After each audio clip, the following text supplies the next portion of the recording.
Hello, hello, everybody. My name is Ryan, and we are back with some more Long Dark. Hey there. What's up? What's up? Fossil Dash is here. Hello, Fossil. Oh, we thought about you yesterday. I'm sorry you didn't get to make the first stream. We did our first stream here yesterday, so we got through one of the maps. Essentially, we got to explore Pleasant Valley pretty well. What's going on with the chat there? Hold on. Yeah, I just noticed that the comment, like that comment you put, like, oh, that's weird. Huh. That's never happened before. It's like maybe is it just happening on YouTube? I don't know. Let me pull up the YouTube one. Yeah, we started in Pleasant Valley. Is it still doing it? Did it do it with mine? Test test. What's up, Booty Smasher? Maybe it's good now. That might just be my. Yeah, I think it's fixed. Okay, so we should be good. Game will be popping up here in 1 second. There we go. There we go. All right, looking a little better. What's going on, everybody? Thanks for coming by. Yep. So we started a stalker run. I didn't go with the interloper, which is what I normally did. I want to try and ease back into it, so we went a little bit, easier on the difficulty, but still going to be very challenging. So let's resume and jump back in. We should be in Coastal Highway. Here we are. We're here at the abandoned lookout. We got our little friend, the corpse, over here. Hello. Mini Mongoose is here. Hi, Mini Mongoose. Hello. Thanks for coming by the stream. Welcome, everyone. Oh, look at that. I already been finding stuff that I missed. Missed the whetstone. So, yes, we are here in Coastal Highway, and I think this is going to be where we set up our base. Yeah, we're going to live here in the highway, but of course we'll be spreading out after we decide where we want to settle down. We'll drop off the loot and we will just kind of start going around everywhere. Look at that, another magnifying glass. Wow. I thought I searched this place yesterday. I'm still finding loot though. All right, here we go. Well, don't worry, Fossil. You can still, of course, catch yesterday's live stream, Yeah, don't forget to smash the like button. That's true. If anybody is interested, I started a new playlist for the Long Dark, so it's going to be all in one easy-to-reach place, just one click. And, of course, that playlist is linked down in the description of this video, too, right now. Let's have a little bit of soda. Now, we could take the long way down, but I think we're going to try doing some billy goating here. Now, I did just get a rope, so we'll just deploy that. Okay. Yeah, let's go ahead and climb down. I don't see... Oh, no, I'm too encumbered to climb. Okay. So we can billy goat down. It's going to be risky. But I've definitely done it before in this location. Yeah, let's just go for it. Let's do it. Yeah, normally being an interloper player, it's very different for me playing in this difficulty because of, the amount of loot that we get. It's pretty substantial compared to what's on interloper, like... Of course, the big difference in interloper is you don't get any firearms. You've got to make your own bow and arrow from scratch, so it can be incredibly challenging just to get to that point, But here, shoot, you can find a firearm like in your first building, practically. That wolf sounds both like a man and like a complaining husky. That's right. The wolf sounds in here, and maybe they were modeled off huskies. You never know. All right, so there's the second rope that we're not going to use, but instead, this one might be more challenging to get down here. If I remember, it's a little bit higher up from this ledge to the very bottom. I'm trying to remember what the best way to get down is here. It might be over here. Let's check. There's a little cubby. I think that there's some loot. Yeah, we got some wood. Not worried about that. Okay. Yeah, I'm pretty comfortable with Coastal Highway. We probably won't have to tab out to check the map if we survive, but maybe we will here and there. But as we travel, I do have an external map that I like to kind of check. It might be considered cheating by some, but for me, you know, it's a single-player game. And one of the crucial things about this game is really knowing the map. You know, if you don't know the map, you're going to be at such a disadvantage, you know. You were out of torches. Yeah, we are out of torches. I do have 5 flares, and not to mention we have a flare gun, too. So we can actually kill animals with this thing. I don't think it's quite as guaranteed of a kill as, like, if you were using a regular gun, but I'm not sure. Alright, this might be the tricky part right here. How do we get down? I might be stuck at this point jumping, which is never good. You never want to jump. Even like a short distance like this, which doesn't seem very far, can get me pretty injured. See, I just sprained my wrist right there. So we've got a sprained wrist. We're in pain. So let's go ahead and apply a bandage. Broken ankle style. Yeah, you got to be real careful.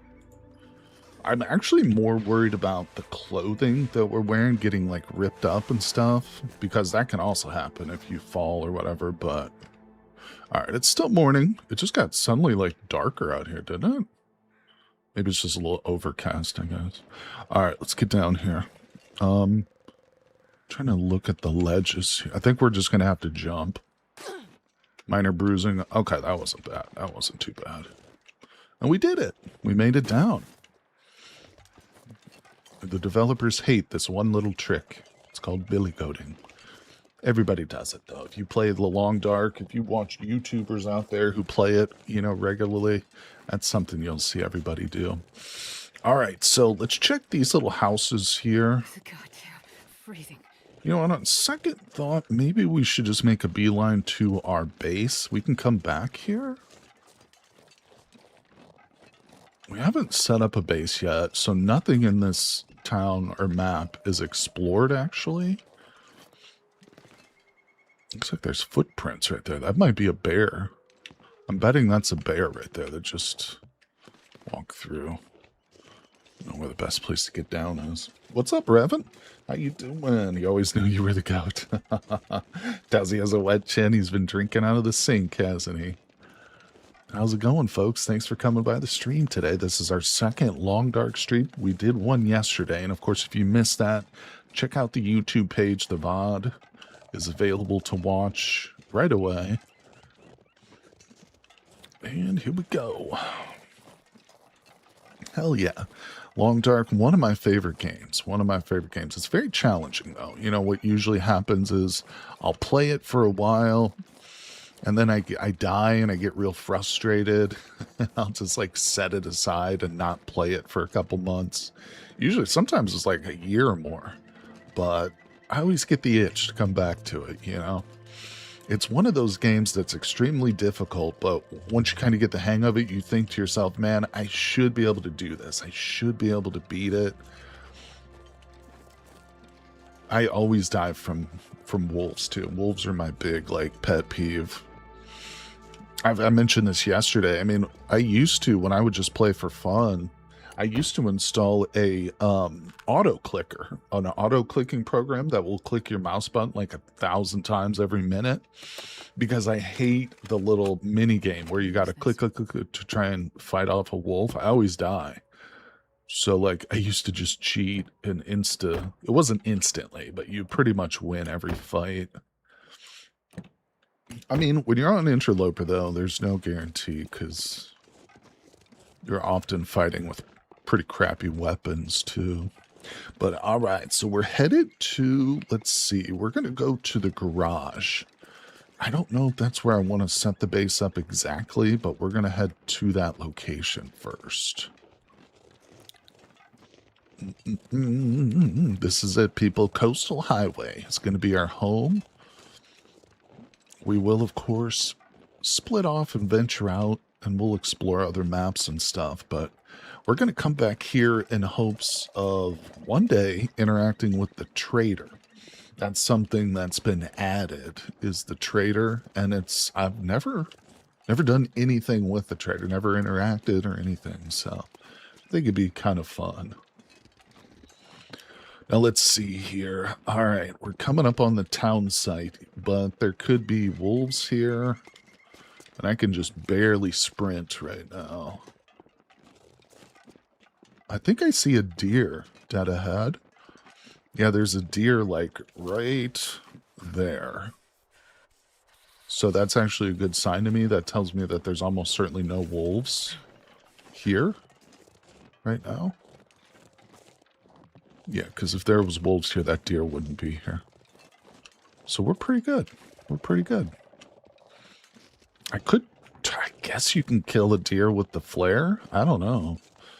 Usually you save the flare for stuff that, like, attacks you, you know, or comes right at you or something. All right, here we go. We're doing it. Faster than light. Something's going on with the chat today, isn't it? It's weird. Yeah, something's up with chat. Not sure. You can scare wolves by standing still and throwing a rock at them. That does work. Usually I go with the torch, but man, oh man, look at this food. There's food on these hooks over here. Oh yeah, there's food everywhere. Look at this. So much stuff. All right, let's grab it and we'll consolidate it. Well, let's loot people. I don't know. I guess we can make this our base. We'll make this our base. The only bad thing about this location is just that it can kind of get surrounded by wildlife, by hostile wildlife. You know, there are going to be times when we step outside the door and there's just going to be a pack of wolves, like, right out there. But in addition, the bear can also wander this way. I don't know, now I'm kind of talking myself out of it. We still have not located a pry bar, so that's the big tool set that we need right now, is the pry bar. Everything else, well, no, I don't have an axe either yet, but we found a makeshift knife. We got the hammer and the hacksaw, so we're doing pretty good tool-wise. Let me grab this water. Kind of always make the Ranger Lodge. Oh, you mean in Mystery Lake? Is that the one you're talking about? Yeah, we're definitely going to head to Mystery Lake and loot that entire map. But Wist yesterday mentioned the fact that the new meta is kind of setting up in Coastal because of the trader specifically. And I think that's a cool idea. Like I mentioned, the trader is something I've never actually interacted with at all. So it'd be cool. It'd be kind of fun to do that. Can you imagine needing to go to the bathroom in this kind of cold, the freezing toilet seat? Yeah. I once watched it was like a reality show, but it was about homesteaders in Alaska. Groups of people who would just go up to Alaska and, like, build their own houses or whatever. But most of them have outhouses there still. They use outhouses, outdoor plumbing. In fact, it was interesting. Their perspective on it was, it's weird to have, like, the place that you defecate, like, 2 feet from your kitchen, like 2 feet from the same place you prepare food. They thought that was weird. You know, having a bathroom outdoors is in a lot of ways more clean. But the reason I bring it up is, of course, in the dead of winter, they would have to go outside into their outhouse where it's freezing. But they had, like, styrofoam. They had a little, like, circular cutout of styrofoam, which they had cut into the shape of the toilet seat. And they would put that down on the toilet seat and sit on the styrofoam because there's no temperature. You know, the styrofoam doesn't, like, conduct any kind of temperature whatsoever. There's another hacksaw. So it was just an interesting little hack for cold toilet seats. But it's definitely something people think about. Nobody wants to sit down on a cold toilet seat. Wood would probably still get cold. I don't know, depending on the wood type. But, because I don't think styrofoam will conduct the cold at all. Oh, there's a bullet. All right, we got to get our hands on a gun here, people. That's what I'm talking about. All right, let's loot this place. I'm way too full. We need to drop some stuff off. Gotta hurt that perfect squat over the seat. True, true, true. Alright, more soda. Oh, we got another bedroll. Not even gonna bother picking that up. It's just extra weight right now. I guess we can move it to the locker. Okay. Well, this stuff will come Fishing in handy. tackle. All these lockers are unlocked. It's really nice. I know of a bar out there with an auto door toilet that has a heater in it that's always too hot. It's super cozy, nice in the winter. I often think about, like, you know, these mega rich, like, hotels and stuff. Oh, there's a gun. Nice. We just got Barb's rifle. Let's go. Hell yeah. But no, these, like, super mega rich, like, hotels and stuff. I always wonder, like, they must have the most outlandish amenities, like heated toilet seats and, like, you know, rugs made of spun silk and all this. Just to be rich for a day would be quite an ordeal. I don't know if I would really want to be that wealthy, though. You live in a bubble when you're that wealthy, man. You really don't. You're out of touch with reality, I think, when you're, especially if you're born into that kind of wealth. Somebody who earns it and gets rich, you know, over the course of their lifetime, that's probably different, but you're born into extreme wealth. Yeah, you're like an alien. All right, so I think we've just about looted everything. Maybe there's a couple more drawers over here we gotta check. I am super full. Heated toilet seat, try heated everything, including toilet paper. Well, they don't use toilet paper. They have bidets, right? They have a little water fountain that comes up and spritzes your butt. All right, so what we're going to do is we're going to start to store some of our things away. Let's put away all the clothings that we don't need right now. Put all our clothing into this locker.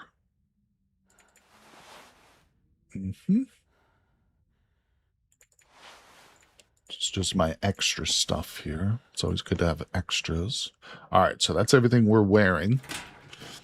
Wait, let me put the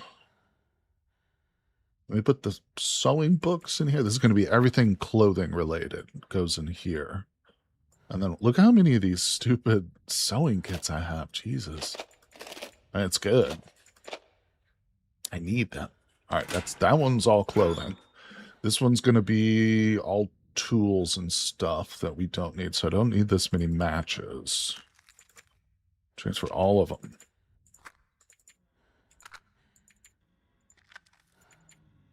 Transfer. We'll put the book away. I'm going to keep the Wilderness Kitchen on me so that we can learn from it if we ever need to stop and read or something.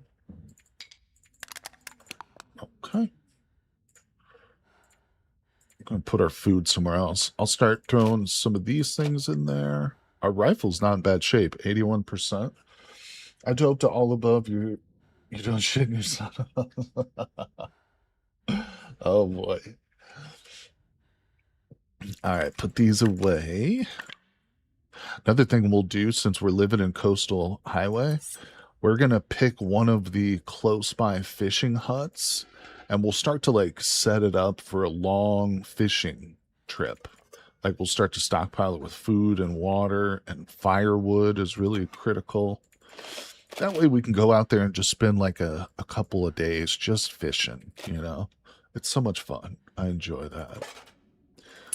Put that away. I guess I don't need the pistol ammunition right now. We got 14 bullets. Put that away. I'm still 95 pounds, so we're still pretty overweight. What are we carrying that's that heavy?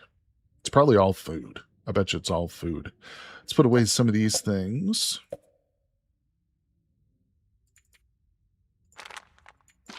Don't need those. shocking how heavy water purification tablets are. Half a pound for 4 tablets? I mean, are you crazy? What's it made out of? Gold? Lead? Pure lead. Those pills are all pure lead. Even a pill made out of lead wouldn't be that heavy. All right, that's pretty good. What am I carrying that's so heavy? It's got to be all this food. So let's step outside. I currently have the well-fed buff, Mongoose. The well-fed buff is something that's going to stay with us permanently until I starve, until I accidentally or I can't provide myself with enough food, essentially, is how that works. You know what? I'm not going to drop this out here. It's too much of a pain in the booty to pick it all up. But now, see how my currently my water level is getting real low? If I let my food get down into the red, then I will lose my well-fed bonus. But you can currently see up here where it says plus 11 pounds. That's because of the well-fed. And down in the bottom left, right by the little heart, there is a plus symbol. That means we've got the well-fed bonus too. All right, shoot. Let's just put this food in here. It's so much easier to handle and extract food from a locker than it is to try and pick it up off the ground. One bad thing about this base location is there's not a great place to cook. We do have like the fire barrel here, but that's not a stove, you know. I do like a nice dedicated stove. Maybe we'll move. Maybe we'll find a better spot here in Coastal Highway. For right now, though, I just got to unload.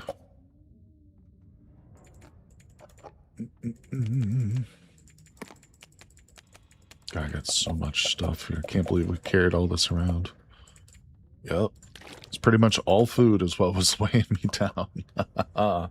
Here we go. All right, we're looking good. We're at 49 pounds, so we're super lightweight. We're ready to go, people. Let's eat.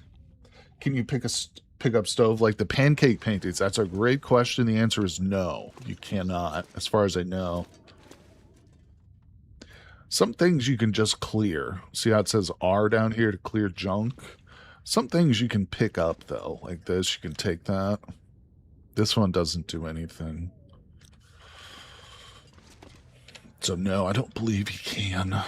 Sadly, that's a good thought, though. I wish you could. All right, let's go loot. Let's go loot some places. Now, the real question is, should we stay here in Coastal Highway and loot, or do I want to go somewhere else first and loot? Hold on, I think we're in pain right now.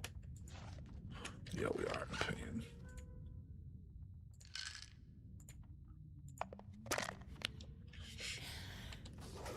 All right, ever heard?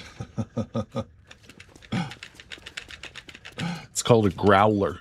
That was one of the I will never forget that moment when Johnny Depp was on the stand and he's being like cross-examined or whatever. And the lawyer's like, okay, and when you woke up, there was poop on your bed. And he's like, yeah, she did it. We call it a growler. It's like, what? I've never heard that before. Jesus Christ. These celebrities, man, I tell you what. I'm telling you, they're not like us. Let's go. You know, Johnny Depp came to Hollywood to be in a band, a rock band. It was actually his initial goal. And he only tried out for a movie because he was hanging out with Nicolas Cage, young Nicolas Cage at the time. And this is a story you can hear Johnny tell himself. He's told this story many times. But Nicolas Cage, of course, who was the nephew of Francis Ford Coppola, by the way, was trying out for a movie. And he was like, just come and audition, you know, just come and audition. And boom, Johnny gets the part. First movie, Nightmare on Elm Street. Dude gets murdered. And ever since then, you know, nothing but movie roles. He still does try to play music, but I don't know how good he is. All right, we'll loot the houses around this area. Might as well. Look at this wallpaper. God, what an awful color. Jesus. That's horrible looking. Ooh, I kind of want this wolf painting. You shit in my bed, you made an enemy for life. There's you guys ever watch It's Always Sunny in Philadelphia? There's a funny episode in that when Charlie and Frank, they always share a bed. They sleep in the same bed. And Frank wakes up and there's poop in the bed, and he's like convinced Charlie did it. They have like a whole mock trial just to prove that Charlie did it, but Charlie denies it up and down, up and down. And then in the final scene, Charlie's like, "Yeah, I pooped in the bed." Frank's like, "Oh, okay, never do that again." No, I think it was actually reverse. It was Frank who did the pooping, and Charlie was the one who was like, "I know it was you, Frank," but Frank denied it the whole time. That's what it was. Yeah, if you guys never watched It's Always Sunny in Philly, you gotta watch it. It's one of the funniest shows ever. I haven't watched anything new from them in a long time. All right, here we go. Looks like baby puke green. I know. The toaster, I believe we can take it. Sure, we got that. We'll take the pancakes. We'll take the wolf. Come on, give me the wolf. I'm going to take the wolf. I'll take the ice hockey. I'll take the picture of Jesus. Also my ex-wife. We'll take this. I'm just taking everything now. It's basically an inconvenient stove. So this is what I want. Now this thing doesn't even work. All right, did we get everything in here? So I start talking and I feel like I'm missing stuff. All right, we got everything. Let's keep moving. Jesus is my ex-wife. That's right. Come here, ragged windbreaker. Take everything, leave nothing. Okay, stand up. I already got that one. That's a broken. That's stupid. Let's see. What are we getting? What kind of goody good? Ooh, decent combat pants. Let's go. Yeah. Not quite as good in some regards. The condition's a little bit lower. We just need to repair those, I think. Theft. Nobody lives in this house. It's the apocalypse here. We are entitled to it.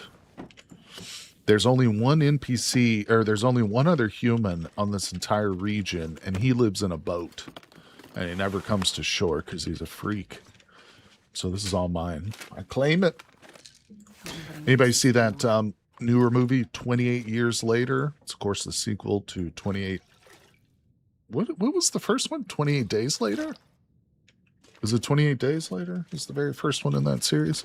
Yeah, the new one is good, though. I really enjoyed it. Boop, boop, boop, boop, boop. All right, I think we got everything. Yeah.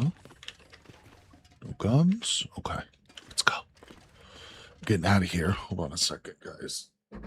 I think I've got allergies. I think I'm developing allergies in my old age. I gotta wipe my eyes because they're like tearing up here.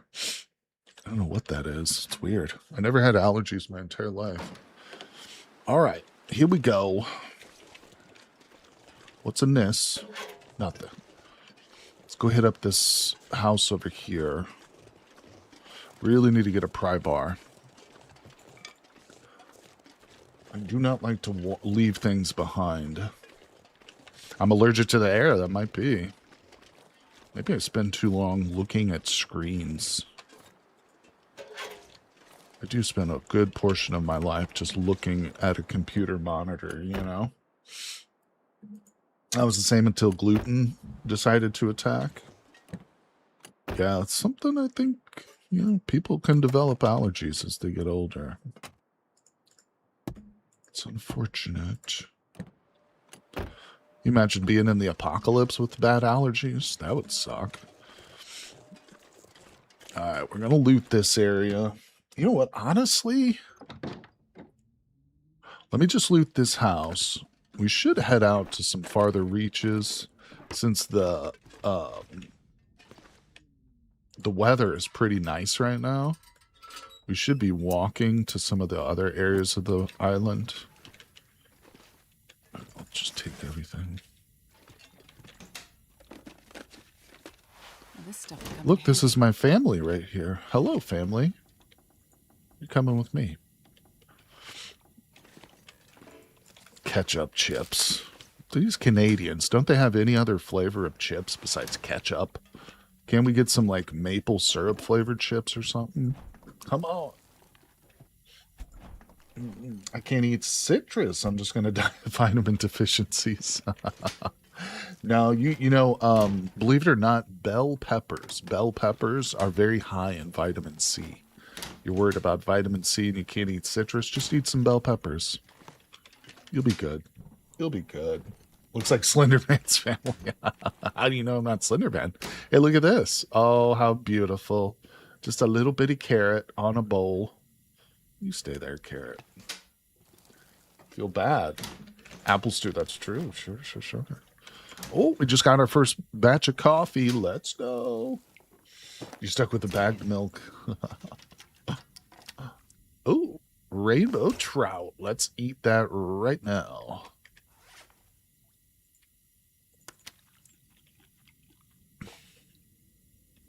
All right, delicious. Bagged milk. Bagged beverages are not that common in the United States, but I've seen bagged soda being served like in videos, like people who travel to Thailand and whatever else.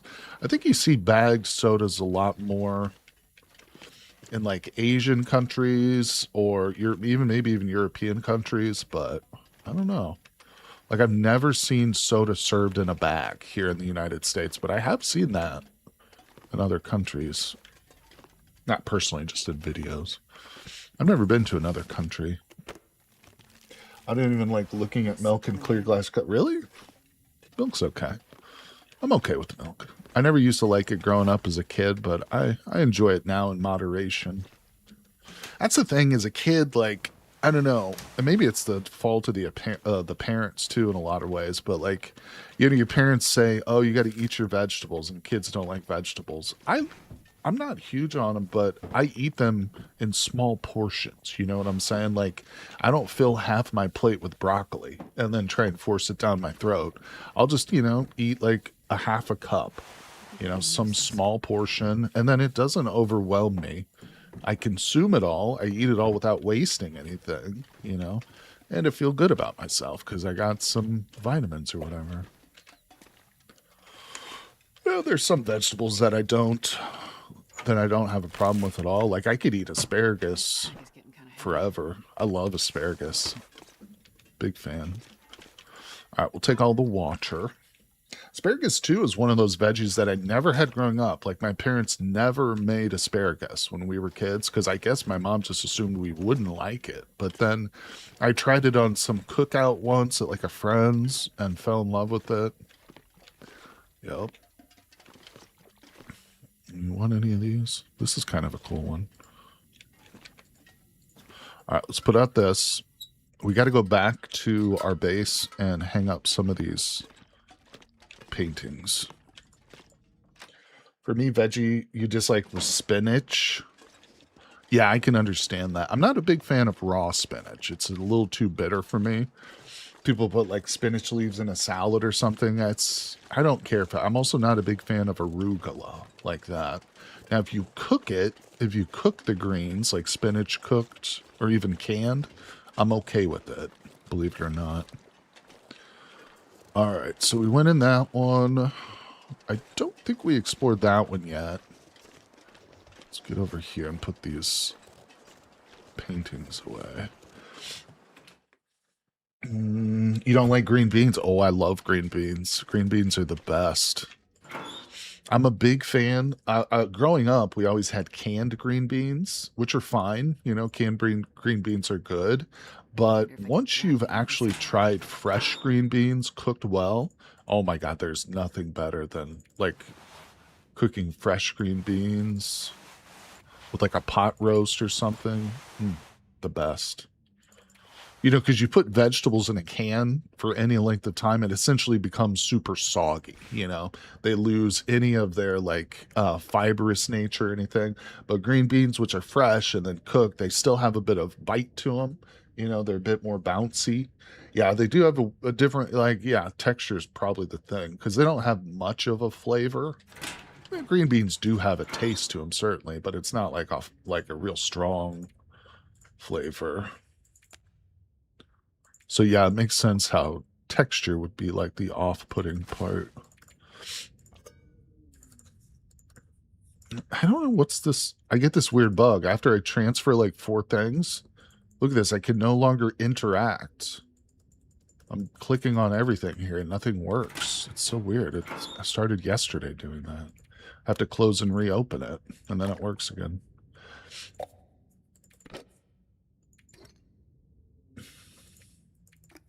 All right. We're going to venture out and keep exploring. How's the inventory? Don't need all those.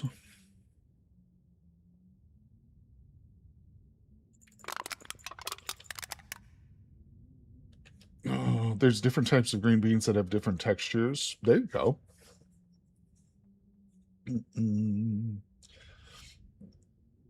Do I have any hydration items for the journey? I think we got a little bit of soda with us.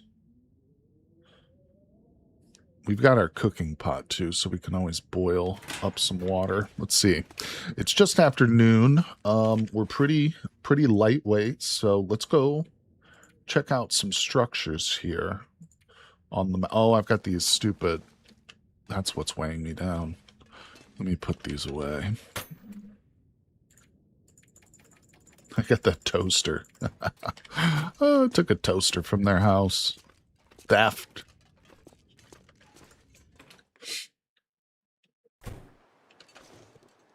Okay, so looks like we might see a storm here soon.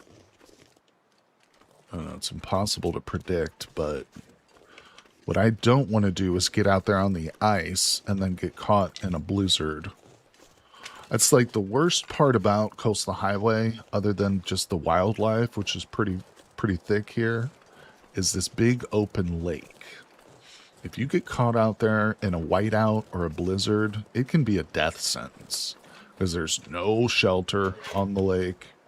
Like, it's so easy to get turned around.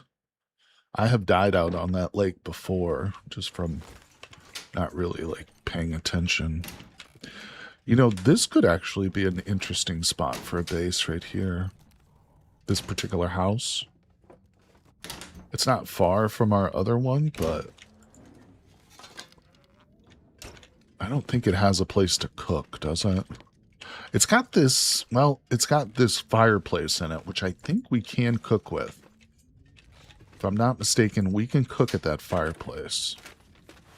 You know what it doesn't have, though, is a workbench, which our other place does. Maybe we'll stick with that one. Another toaster. I'm not going to take every toaster in town. It's not me. That ain't me. I've got that stupid, that's what's weighing me down. That's what I heard cracking me up. Oop. A little medicine. That's the thing, man. Playing this game on Voyager, not Voyager, on Stalker mode, you really got to watch. You got to look in every little nook and cranny, you know? There could be bullets or pill bottles. Just look, there's another one. It's like a little Easter egg hunt, literally. Okay, did we get everything? What's over here? Okay, we're good. What's on the walls? Oh, look. It's me and my family again. Take that. Any other cool paintings? Take a broken TV.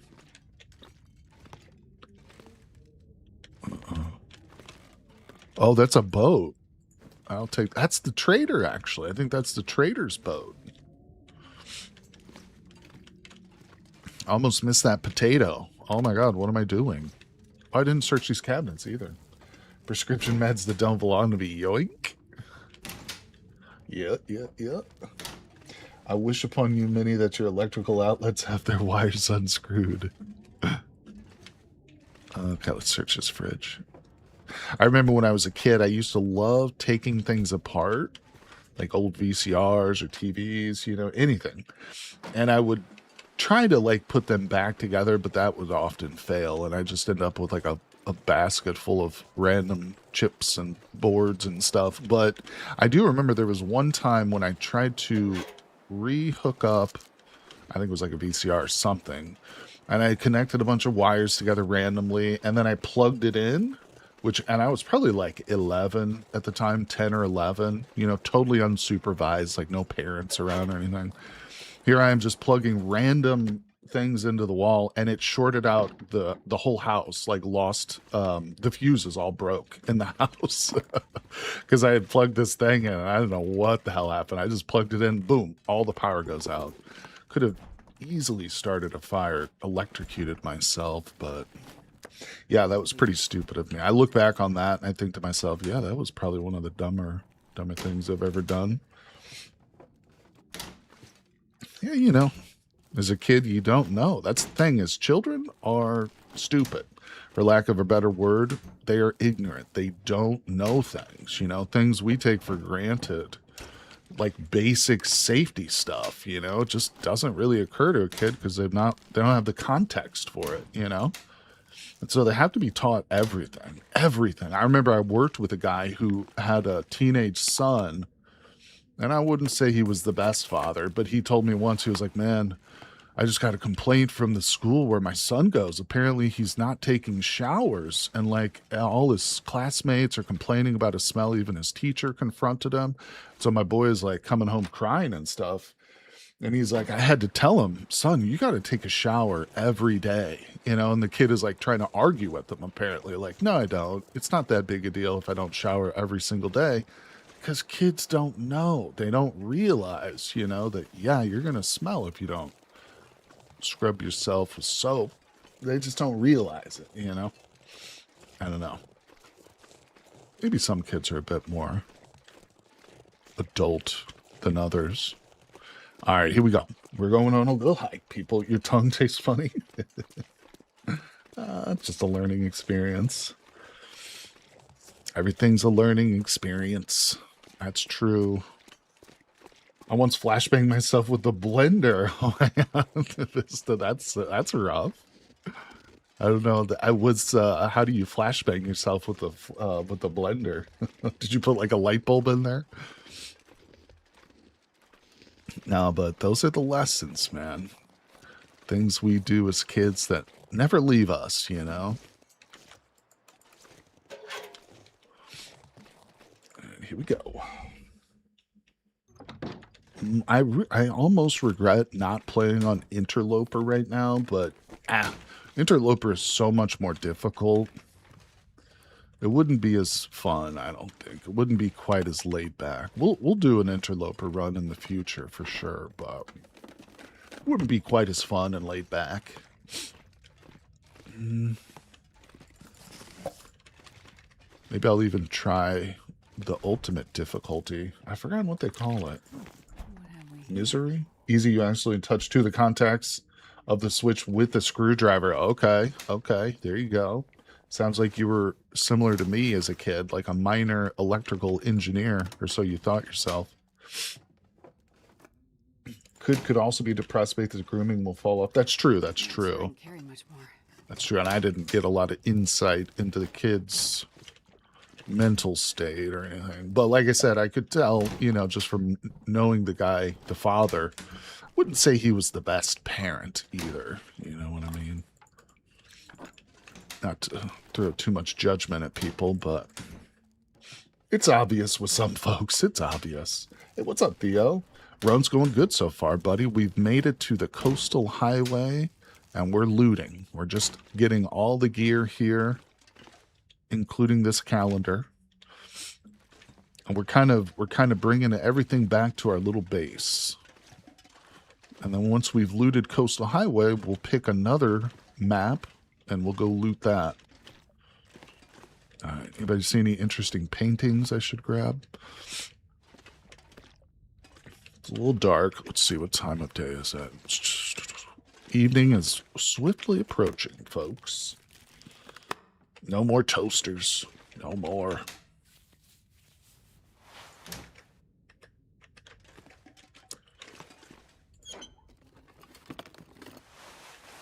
If you don't want to break your neck, checking under beds, just move them with Y. Wait, you can move stuff with Y? I know you can destroy it. How do you move it?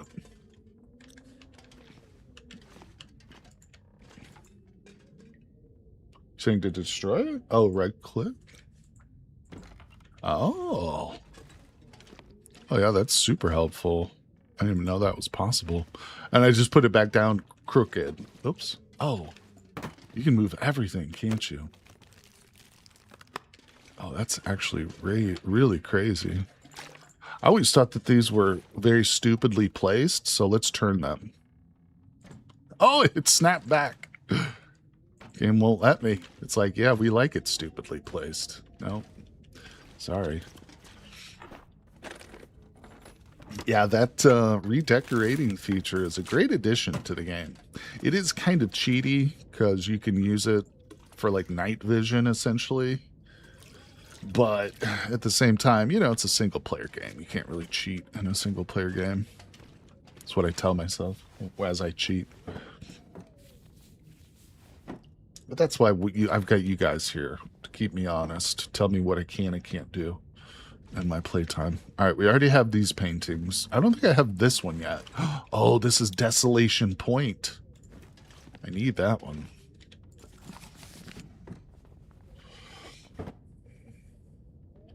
If you press the left click, it places down, right click, snap. Oh, so I was just pushing the wrong button. Ooh, more combat pants. That's our second pair. See, this is another reason I do prefer Interloper. I just kind of feel like the loot is a little bit too generous in Stalker mode. This pack is getting kind of heavy. Like we hit one place, Coastal Highway, not even the full map, you know, just like one spot here in Coastal Highway, and I've already gotten 2 military level pieces of clothing. Not to mention so much food that I wouldn't be able to starve if I wanted to.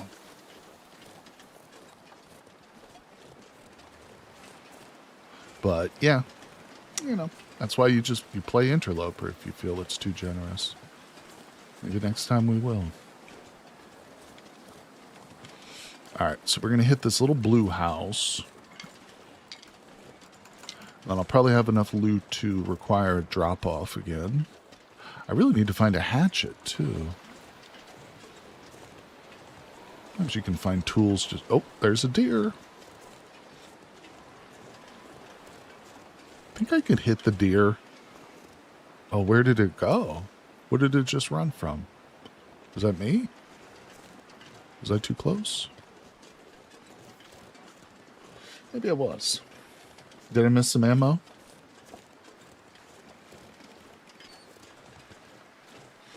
You can also see it as feeling around in the dark. True.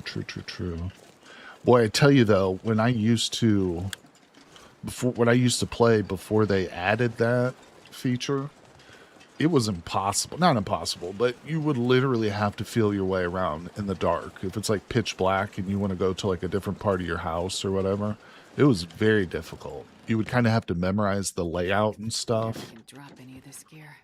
A little bit frustrating, but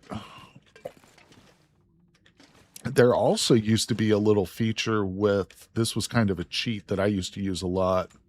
You used to be able to just hit the lantern a little bit like this, and he would pop the light on briefly. Like you could have a little flash of light before it actually used any of the gas like this. You could just see briefly. So that was something that they changed too.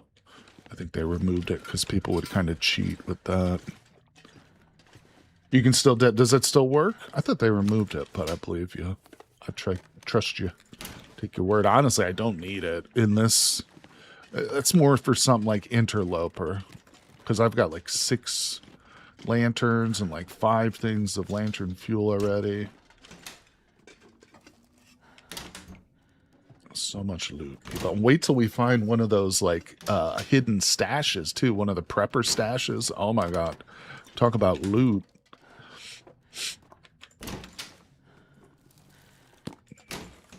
Maple syrup. cheating in offline single player games. I know. It is a little bit different when you stream it or when you're playing it, you know, on YouTube or whatever, but ultimately most viewers are pretty forgiving. I don't think people watch, you know, unless you're playing like a speed run or if you're actually competing. Yeah, I don't think most people care really. Did we get everything? No, there's still stuff in here.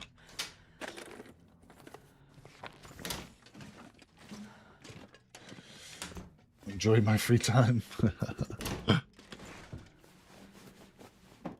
Okay. Here we go. Yeah, you know, there's also something about just being upfront and honest with it. Like earlier, I was talking about how I used to use the auto clicker. Like I would have a separate program open. You know, if I was using that now, but trying to hide it from you guys, that would obviously be a dishonest thing to do. You know, it's like, just be honest. If you're going to cheat or use a program to assist you, just tell people, you know. Again, if it's just like an offline, no competition type thing, it's just better to be transparent. And we're not using it now, but I have in the past. Just because I hate the wolf encounters whenever you have to fight a wolf. I've always hated that. I remember there was at one point when I first bought the game, when it was still in early access, I think I sent him an email or something requesting that they change the way that the wolf fights work, but that, of course, never happened. What's going on, Sales Tax? How you doing? So I think the goals for this series long term, we're going to get ourselves established here, get some loot, although we're doing pretty good, but we're going to search a few more of the maps that I'm comfortable with. And then we're going to start to branch out and check out some of the maps that I'm not so comfortable with. So there are places like Mountain Town and Bleak Inlet is another one. Some of the newer locations for the DLC too. I've never really explored them, you know. And since I typically play Interloper, it's not really super advisable to go exploring new places on Interloper mode, you know. So I think with the Stalker run, we'll have more opportunity to explore. You know, we'll be a bit better prepared. I'll be able to handle encounters with wolves more. So yeah, that's going to be the goal, is to kind of learn some of the maps that I often ignore, or I'll just like not go to. And that'll help in later runs. Obviously, if we can learn some of these more difficult maps, then yeah, I'll be able to play Interloper better, ultimately. Excuse me. Stressing yourself out over stupid thing, killing a bit of time. Well, welcome to the stream, buddy. I hope you're doing okay. Theo died by a moose once. Use the auto clicker when I have to unload and place the travois back down because slope too steep or whatever. I've never used the travois, believe it or not. Move the container with the clothes. It only transfers the clothes. Wait, if you press move alt container with clothes, it only transfers clothes? Not sure. What do you mean? Move all to okay, so let's try that with the food. Move doesn't give me that option here. No worries. We'll just put it away the old-fashioned way. We got raw meat. That should probably be cooked.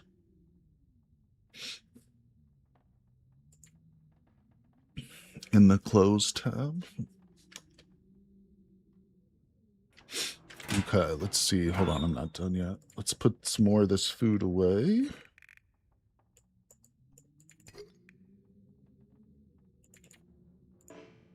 Oh, it's full.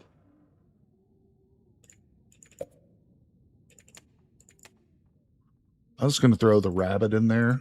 Nope, it's full. Too late. Okay, we're good. Wait a second. Will that go in there? No. We're going to have to start putting some stuff in here.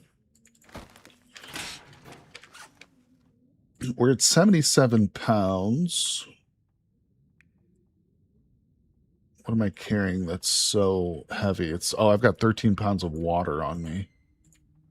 That's what it is. All right, let's drink and eat a little bit. Oh, because the locker's almost full. Oh, that makes sense. That makes sense.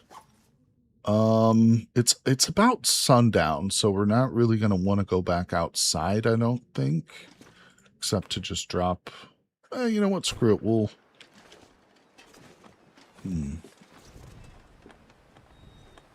Debating on cooking up this. Yeah, we'll just cook up this raw meat that we got. Thinking if we want to start a fire or not.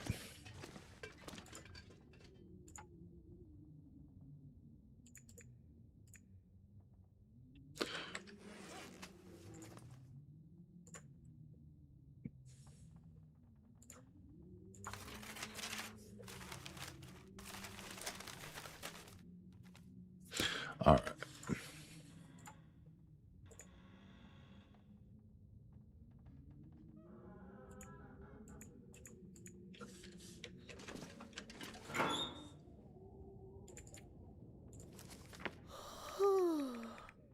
I think I need to make some more torches.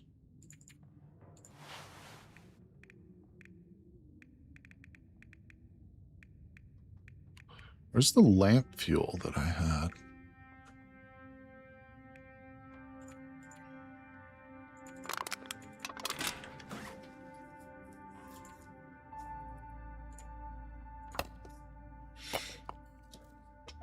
Will you play misery mode in the future? Only interloper. I'd be up for misery, but I'm definitely not good enough to like get very far with it. Almost certainly, you know.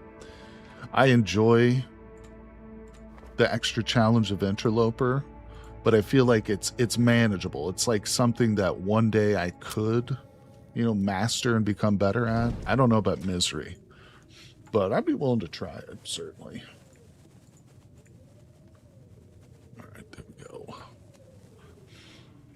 I tend to leave water sitting out, and there are a few other tools I left sitting out because it feels faster to scram them. Yeah, I should probably take the water out of that locker.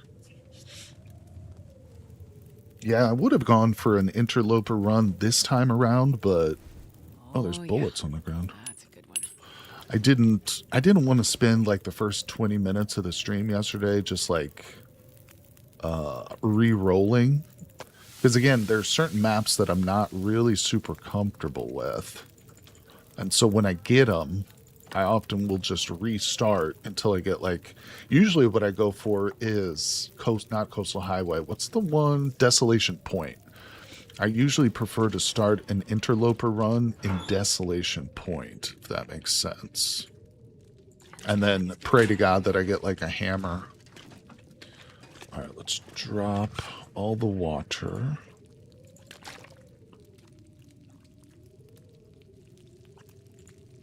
Drop it all. Okay. So that's good. We've freed up a little bit of space in that locker. So let's get that out. Put that over here. Stay organized, people. That's what... Ooh, 18% on that peanut butter. Yikes. I don't even know if I even want to try eating that. Probably make me sick. Oh, yep, my fire just burned out. Crap. Damn it. Oh, I wasn't thinking, was I? Well, that's okay. It's paused. That's paused. We'll just do it in the morning then. Yeah, that was a stupid mistake. Been a little while since I played, if you can't tell here. We'll just leave it. No reason to waste 2 matches right now. I don't think I want this on me. All right.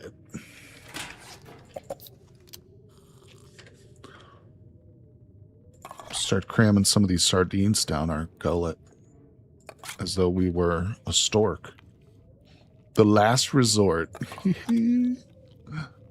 I don't know. Sardines are pretty good. All right, listen. Maybe I'm one of those freaks who enjoys them.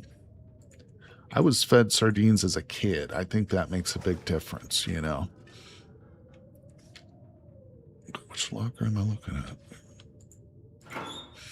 All right, we're going to go to sleep pretty soon, but let me continue to mess with my inventory here.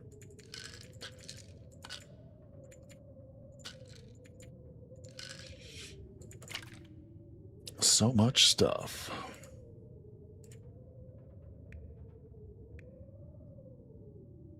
Okay.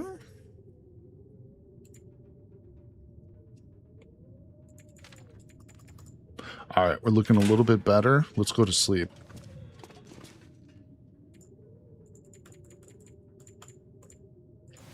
You could do canned tuna and nothing else fishy. I haven't tried any of the advanced cooking stuff for this game. A little bit.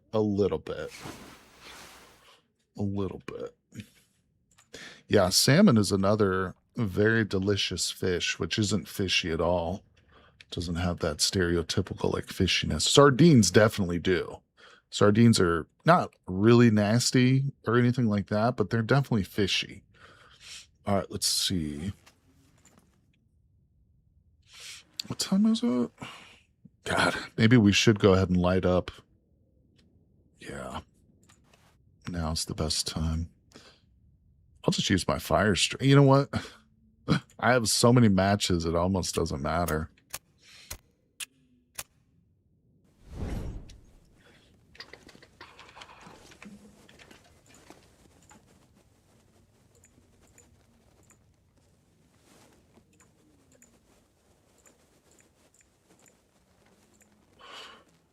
%. Is that right?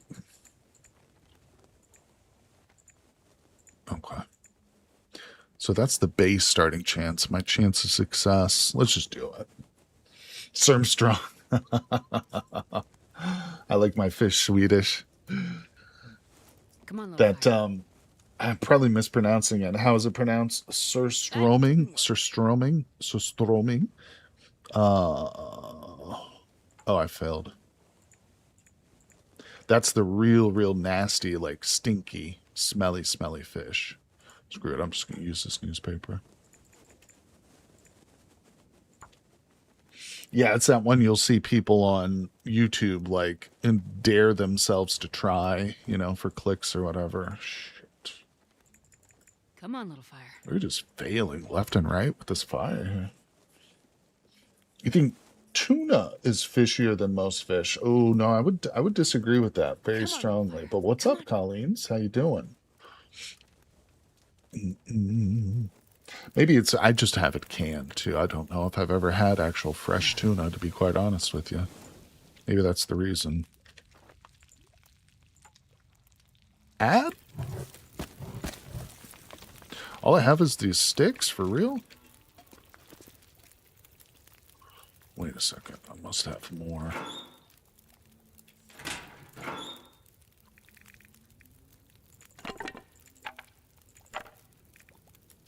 Yeah, we gotta get some more wood, don't we? We're gonna want to stockpile this little place with some wood, no doubt about it. Alright, that's an hour and a half. I'll just drop the rest of the wood right here.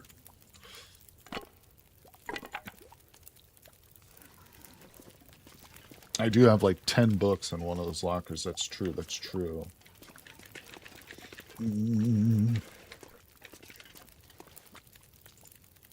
Yeah, I don't know. Maybe it's just me. I don't ever get like a fishy aftertaste or anything from canned tuna typically. But that's not true. I was going to say I rarely eat it just in tuna form. Like I'll make like tuna salad with it. But I have eaten it just right out of the can before.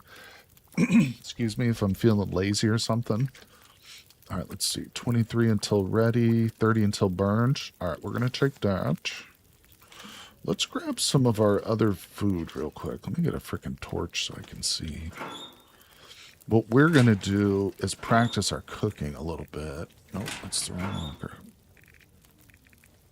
So I'm going to grab some of these cans.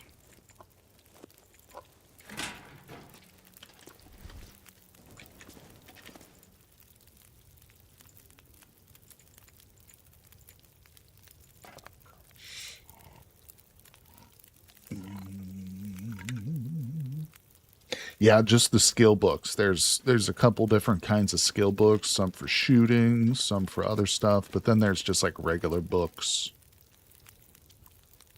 which are just for firewood.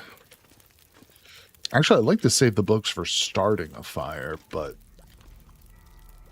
this is our base, so it's not a big deal. All right. Oh, it does boil faster if it's in a pot. I did not know that. I can't get 3 things on here, just 2.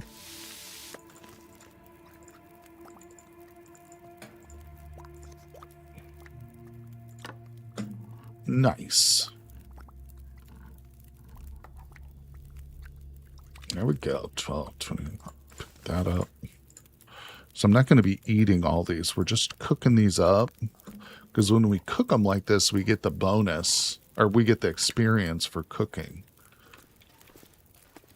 So it's good to get this cooked up while we're just kind of hanging out here, waiting for the day. Do I have water?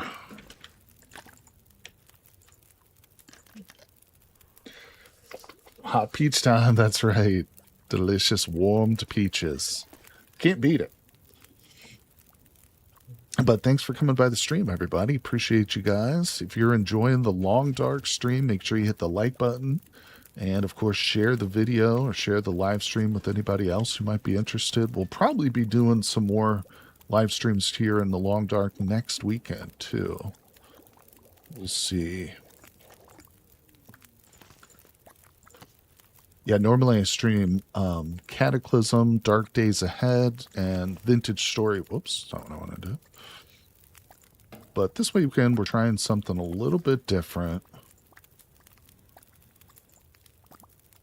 So if you guys enjoy it, like I said, we'll continue the run next weekend. See how it goes.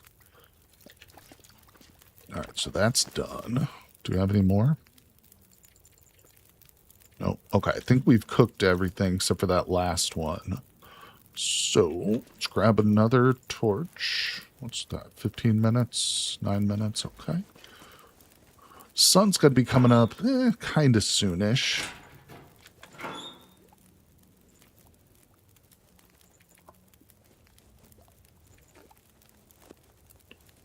Okay, we'll keep this stuff with us for food.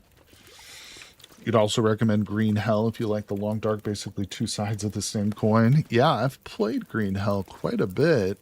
In fact, some of the earliest videos I ever posted on my YouTube channel were me playing Green Hell with a buddy, who I don't really play much with anymore.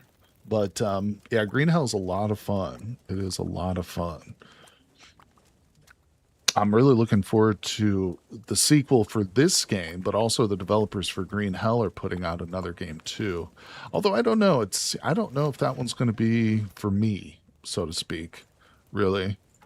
Just because it looks like it's very much automation focused, which isn't really my cup of tea necessarily, but I might add a bit more just to keep that going for a little while longer. Maybe we'll boil some water while we wait. We'll boil some water while we sit here and chat. Let's see. So we got an hour on that. That's an hour until melted. That's fine. That's fine. Doesn't have to all finish at once. Let's see here. We could get some wood while we wait for the sun to come up. So I'm not really interested in actually boiling that water. 6 for an hour and 30 minutes. What am I using? My hand? See, I need a tool here. Yeah, we need to find a hatchet. We'll get one. We'll get one. My problem with Green Hell Story Mode is that I felt like you had to move soon after you finally got a base made. It took a lot to set up a good base. Yeah, I would say that technically the game is open world, Green Hell, but the map is like this world. It's all preset. Basically, you're always going to find the same location in the same part of the map and stuff. I would say that it's significantly smaller than this world. And I always felt like it was a little bit on rails because of that. Like, yeah, you can go off and do your own thing, but you really need to go here first to get the canteen. Then you need to go find this location because it has like certain loot items that you're going to want, And I don't know, maybe Green Hell has changed a lot since I originally played it, but that's just kind of how I felt. Despite it being open world, it still felt very kind of like closed in almost, but I'm doing well, Low Tree. How you doing, my friend? Thanks for coming by. Spirits of Amazonia is much better if you want to do base building. They definitely have a lot of cool like features for base building. If that makes sense. All right, let's get out here. Another thing I was a little underwhelmed by was the base attacks. Like when you get raided, it never felt very challenging. But again, maybe that's something that's changed. Maybe they've updated it significantly now. I don't really know. All right, we're on the lookout for an axe, people. We need a hatchet. Like, I need a pry bar too, but that hatchet is going to allow us to get our hands on much more firewood. So what we're going to do is we're going to make a walk down to the end of the road, because there's some looting opportunities down there. Hopefully by the time we get there, it'll be a little bit brighter. No, I haven't seen the Brute yet. No, see, it's been too long since I played it. Yeah, I shouldn't pass judgment on a game that I haven't played in like literally 4 years.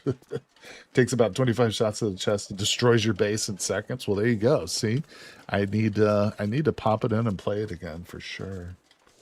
I actually did install it somewhat recently, and I gave it a try briefly, but I just didn't get back into it. Got distracted by some other stuff. But it's always a tough choice what games to play. You never know. That's something I learned early on uploading to YouTube. It's impossible to predict what games are going to be popular, what games... you can always be like, oh, I'll just upload Minecraft videos or Fortnite videos. And yeah, you're going to get some views doing that for sure. But, if you're talking just like indie games, new games and stuff, it's very difficult to predict. When Subnautica 2 just came out, I was like thinking, oh, I'm going to buy this. I'm going to put out some videos. I'm going to do a live stream. It's going to get great views. And boom, less than like 200 views on the first live stream. Absolute garbage, It's unpredictable. You cannot predict it. Even with games that you think or that are going to be popular. Because ultimately, it's just down to the algorithm. There's so much time during the day to play games as well. So much enjoyment, energy you can toss into it. That's true. I was wondering who you was talking to. Now I know YouTube. Oh, yeah. Wait. Oh, you're talking about me or chat? Yeah, we're streaming right now on Twitch and YouTube simultaneously. All right. There's a deer right there. I guess we could go for a deer right now. Right? Oh. Well, that was stupid. I dropped my torch and he just ran away. At first he didn't even see me. But then I dropped the torch and he just instantly knows that I'm here. Should we go for the deer? Where'd it go? Oh. I don't know. I mean, food-wise, we're doing okay right now. We'll have more opportunities, I think. Let's keep looking for loot. Still desperate for some tools and stuff. New games do well if you have a great gimmick. Think like being a redstone master. New games do well, and if you have a great gimmick. I mean, like I was saying, you can't predict it. New games are not guaranteed to do well, my friend. No, unfortunately, they're not. Even a game that is pumped up like Subnautica and stuff, there's going to be a lot of content creators, for one thing. When a new game comes out, a lot of people are going to flood the space, and most viewers have their preferred content creators, too. You know what I'm saying? They're going to go to whoever they like if that person is covering the game. So it's hard to draw on the new viewers for sure, but, that's just part of the fun. Figuring it out. Learning what's best, what's not. And, of course, just connecting with the audience, too.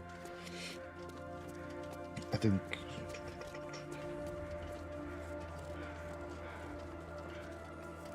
Yeah, a lot of people wanted Subnautica to be a surprise. That's true, too. That game, more than a lot, does depend so much on... spoilers, not getting spoiled and crap like that. You're right about that, Colleen. 100%. That's true. Where am I? I've lost my bearings a little bit. All right, I think we want to go back, but that's fine. There's some stuff up here we can check out.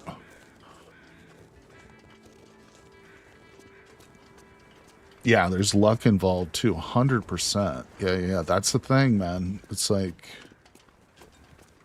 you know, if you got into YouTube early on, then it was less luck driven. But nowadays, with so many creators covering basically the same content, especially when you're talking video games, yeah, there's a lot of luck involved, no doubt. It's undeniable. But it's fun too, you know, like I say, it's stressful, and like being an independent contractor essentially, you know, means if you don't work, you don't get paid. But at the same time, there is no other job that I would rather be doing. That is 100% true. Sometimes there's trees that grow over here, but I don't see them. There's those like little maple saplings you can cut down, but they're not here. So we'll backtrack a little bit. Now, this would be the exit to go to Desolation Point, which might be the next stop. We might go there next after feel like we've sufficiently covered Coastal Highway. That might be the next stop. Because you want to play it later? Yeah. You know, I honestly, I'm kind of feeling like with Subnautica 2, I don't even want to cover it as like updates come out. I want to wait until the full game releases and then play it. You know, I don't want to pick it up every 4 months and then like just get this little drip feed of content. I would rather jump into it fresh when the full game is out. And I know it's going to take years for that point, but so I could totally understand, yeah, why viewers wouldn't want to spoil themselves on it. 100%. There was another game that's coming out soon that I'm anticipating. What was it that I was going to pick up? Now I'm blanking on it. Can't remember what it was, but definitely looking forward to this, like the sequel to this game. I don't remember what they're calling it, but the Long Dark 2, I guess, essentially. All right, we'll check these houses. So on Interloper, these houses are never here. They're always burnt out. Dark Frost. That's it. Thank you. It'll be a little dark in here as we loot. It's still early in the day. We can probably whip out this thing. That's not going to hurt. Look at the color of these walls, people. If I moved to the Canadian wilderness, where I was going to like stay in my house like 70% of the year, this would not be the color of wallpaper I would choose. Also, look at this. Their outlets are horizontal. Who does that? Nobody places outlets like this. Do they do that in Canada? Our outlets in America are vertical. Nobody places outlets like that. What is that? Is this the back rooms or something? What's happening? Painting of pancakes with a heart. Yeah, we've got one of these already. Ooh, carrot. I have one of those paintings back at the base already, so you do have horizontal. Oh my God, Colleen, how dare you? Black Frost. Oh, Black Frost. Gotcha. You have that in your house with the outlets. Colleen, where do you live? Where do you live? Is that what they do on Mars? Is that how they set up their outlets on the planet Mars? No, I'm just kidding. All right, we don't need that anymore. Oh, it's bugging out. I'll take it. Too much loot. Too much, man. It's everywhere. It really makes me want to play Interloper. Everything plugs in sideways. You're right. That's true, too. That's so funny. No, I have seen vertical strips like that, like as opposed to this way. I have seen it, but usually it's like in an office and it'll be like a long strip of them. You know, there'll be like more than two or whatever, but just one of those little things. The jig's up, you're Martian. Oh, let's see. One of the first science fiction trilogies I ever got into, I believe it was, is it C.S. Lewis? It was, oh God, I don't even know if I can remember the name. Very old science fiction, though. It was written at a time before we had discovered the fact that Mars has no atmosphere and no magnetosphere, so it's like impossible for life to survive. And this was at a time when it was assumed that there was life on Mars. And it was mainly because of the canals. Like these, there had been a person, a scientist, who had mapped out these canals that he saw with his telescope on Mars, and he had wrongly assumed it was like the roadway or something from like a civilization. And then he published that, and I think a lot of people believed him that there was like a civilization on Mars. But one of the first books I read, science fiction, was kind of about that, like a human who goes to Mars to visit the aliens. Can't remember what the first one in that trilogy. The second book was called That Hideous Strength, I think. Anyway, all right, what are we doing? Wait, was there a time when we thought, yeah, I mean, we didn't know, we had no way of knowing 100%. All right, let's go. Check out this little spot over here.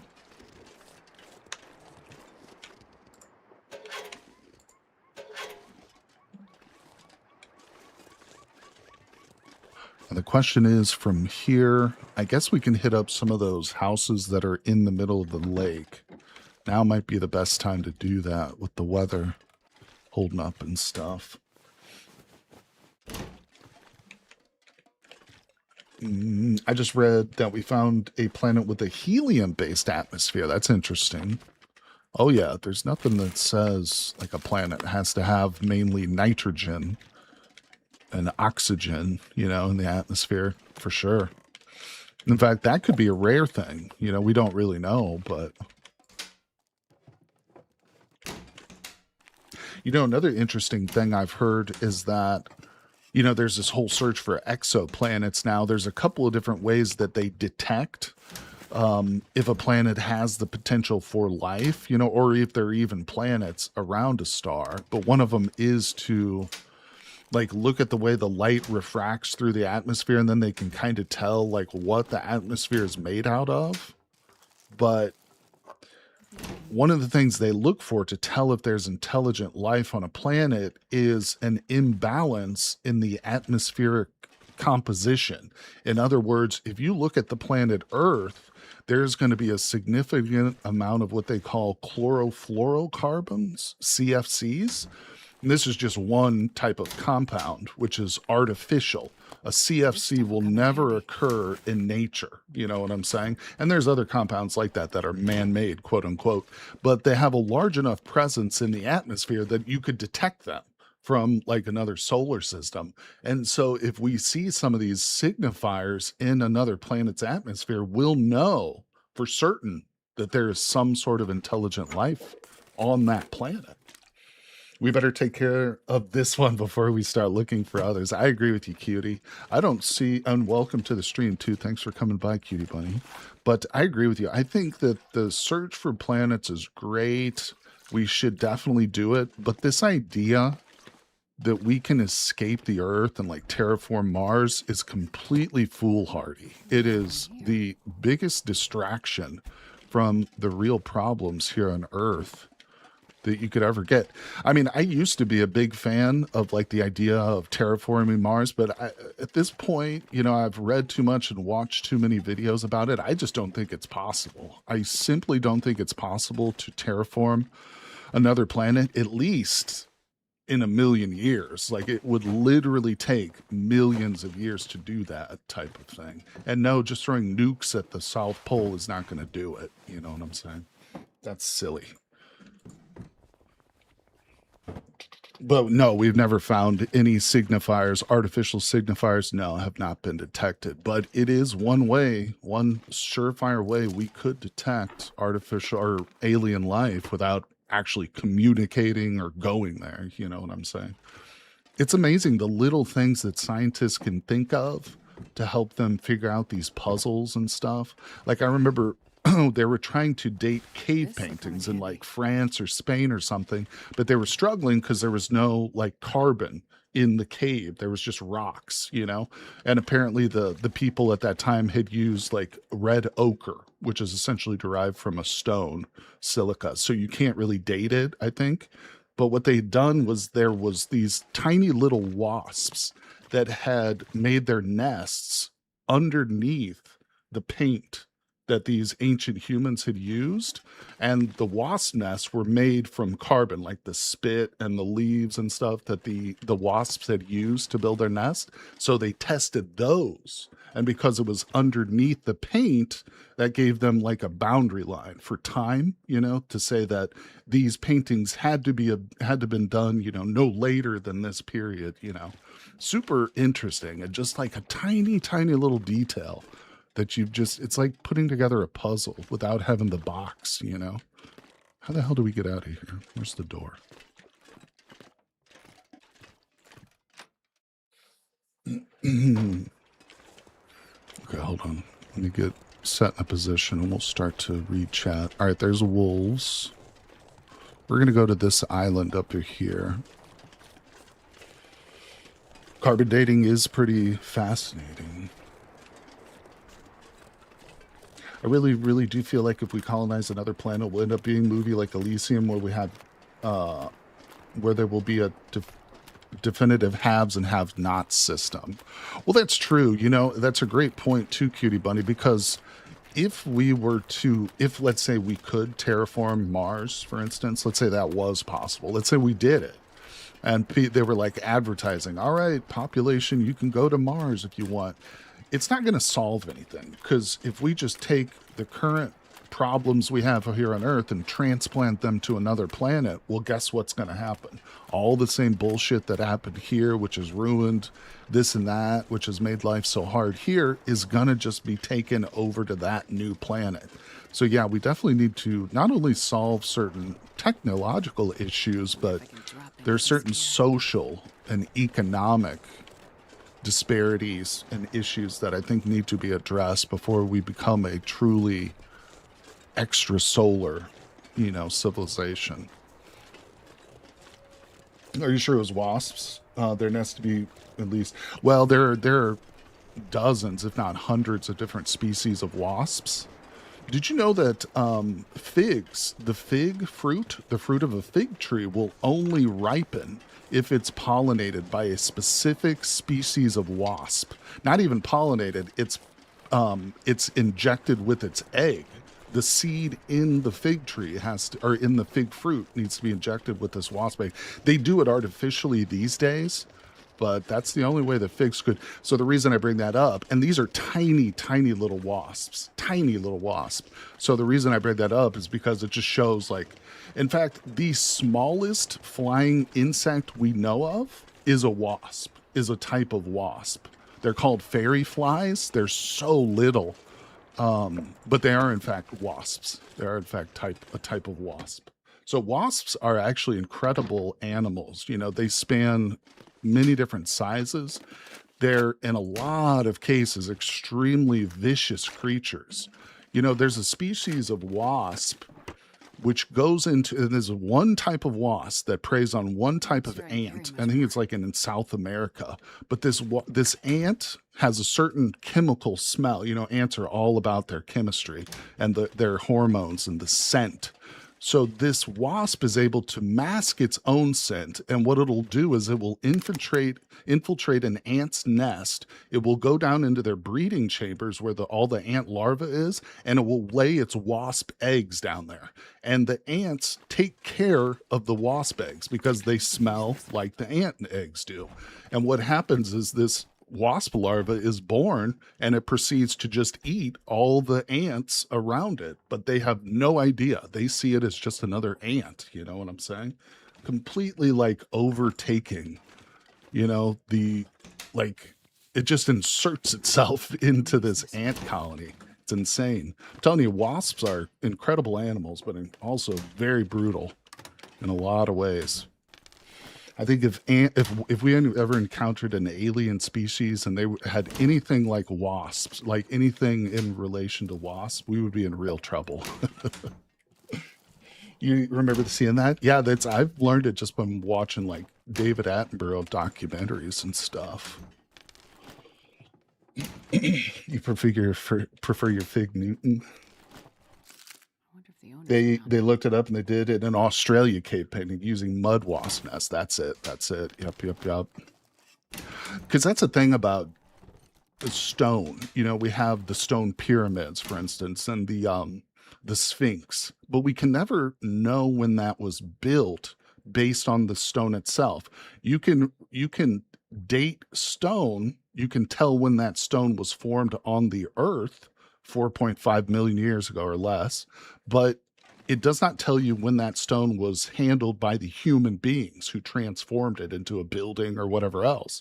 The only way we get those dates is from context clues. So if they go to the Great Pyramids and they find these like old wooden handles and they say, these must have been tools that the Egyptians used to build the pyramids. Therefore, we're going to radiocarbonate these wooden handles, and that's what we'll use as the date for the pyramid's construction. But really, we have no idea, because these tool handles could have been dropped there by later generations. We don't know. And that's just an example. I'm not saying that's exactly how they dated the pyramids. I'm just giving an example. But it's interesting because a lot of what we assume we know as like dates are really just context clues, which could ultimately be wrong. Oh, let's see. Let's grab this. Never heard them as mud wasps, only mud daubers. Excuse me. I hate them with a passion. My old home had a huge attic and they infested the entire thing. Local beaver estimated 200,000 wasps. Yeah, they're no joke, man. They are no joke. Yeah, we have them out in front of my apartment too. Like the balcony is all wood, and so these wasps like to make their nests using like this old wood, and so they don't make their nest here. I think they just chew up the wood and take it to their nest, but they're always flying around. I've never been stung by one though, luckily. Decent work pants. There we go. Still no tools. Still not a single hatchet. At some point I'm going to have to stop picking up some stuff, or we're going to have to drop off some of like this clothes that we don't need, because we got a little bit more to explore before we get back to the base. Okay, so this thing is just run out.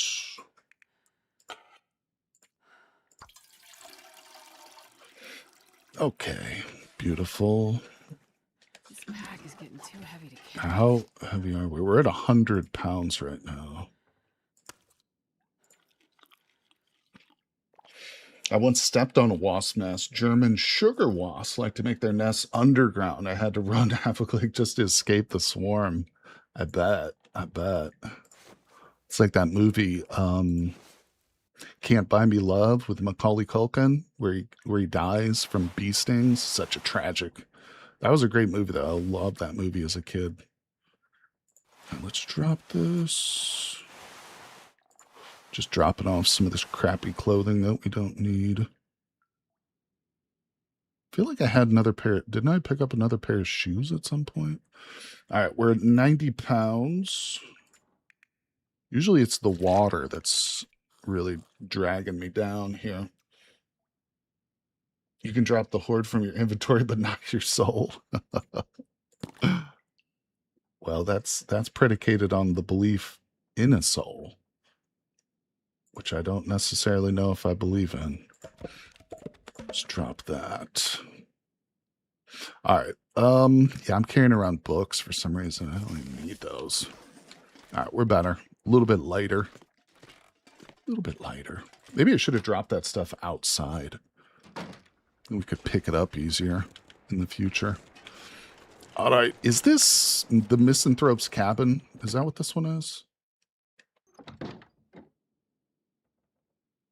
No, it's just Coastal House. Okay. I like Misanthrope's Cabin or whatever it's called. Okay, where are we going next? So this is where the trader comes. Right. Yeah, again, this is not something I've ever messed with here, but... Or is this where the traders... Yeah. So what do we have to do? I guess we have to find the key first? Is that how that works? I might have to look up a little guide for this between streams. Is there anything here? Alright, we'll just keep moving.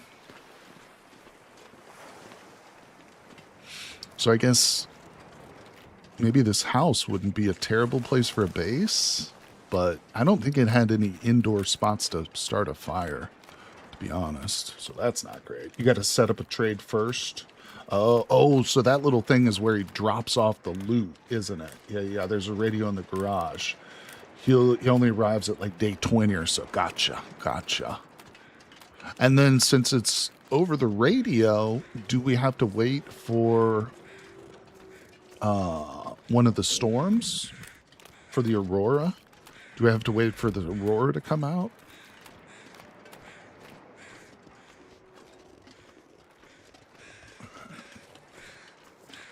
Oh, hello. Look down the barrel.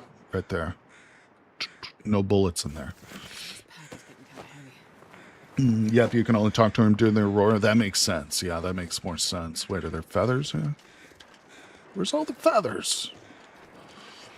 All right, here we go. We're moving, people. We just got a pistol. Look how quick he is. I'm sorry, this is a lady. On Stalker, he arrives in day 30. Gotcha. That's cool. Well, I'm tempted to restart the run right now and just go to interloper mode. What do you guys think? Oh, look. Holy crap. There's a hatchet right here. Can I pick this up? No. Oh, that just weighed me down a ton. And I've probably got stink bars all over me. Yep, we got 2 stink lines. Is this a dead animal? Oh, no, it's a person. Ah!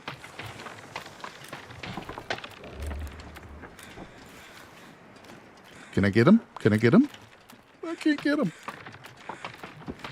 Can't get him. Yep, we got those stink lines. Got some smelly fish on me. I'm not going to be able to carry this load. Yeah, I know. You're crying about the weight.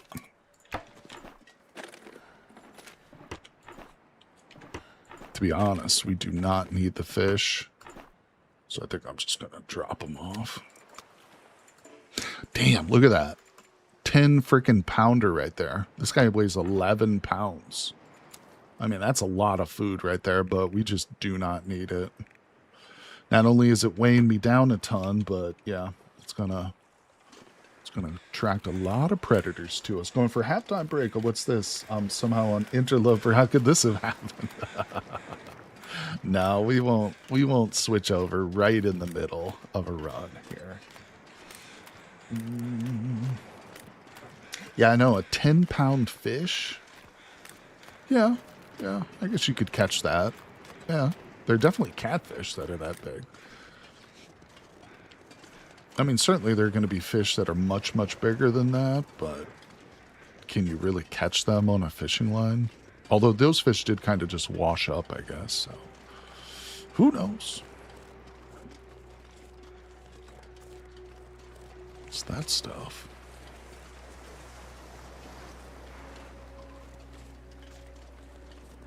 Alright, the music's kicked in. We got just like a very low, very soft musical score.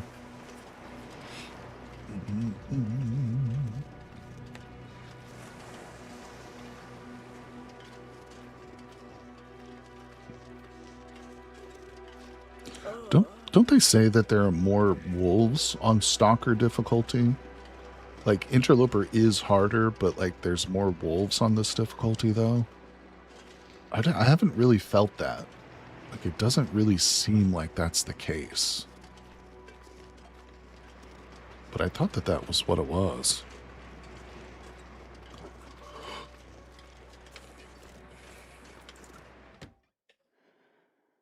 I wonder if I can drop any of this gear.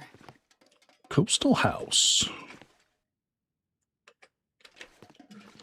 Look at this. Matches in every house. Another lantern. So much loot.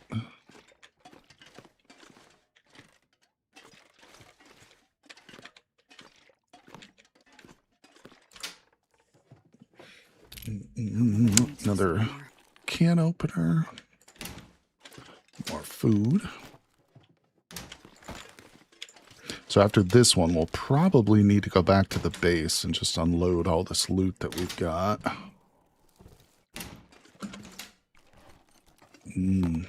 More peanut butter, sardines. Yeah, at this rate, we won't have to hunt for several weeks.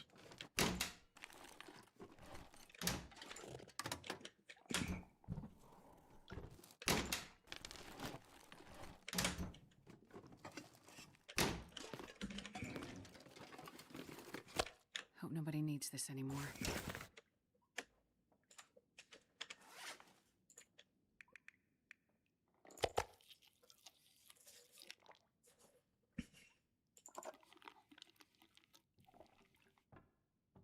All right.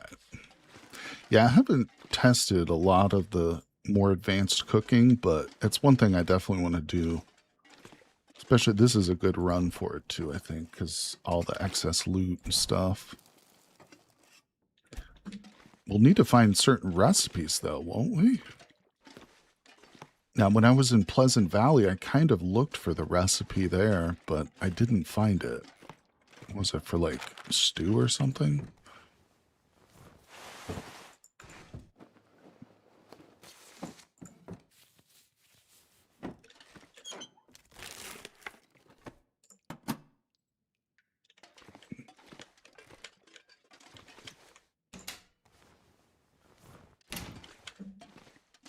Shoes. Kind of think maybe we do need the leather. All right, check the bathroom. And we'll get out of here. When making a PB&J, do you favor more jam, jelly, or peanut butter? Definitely more jam or jelly. I can barely walk with this much gear. I do like peanut butter, though, very much. Okay, that's pretty good. That's pretty good.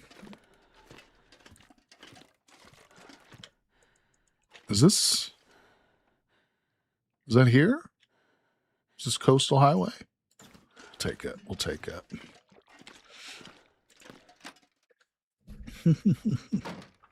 Peanut butter's great. You know what I've realized or noticed recently, though, is just how expensive Reese's peanut butter cups have gotten.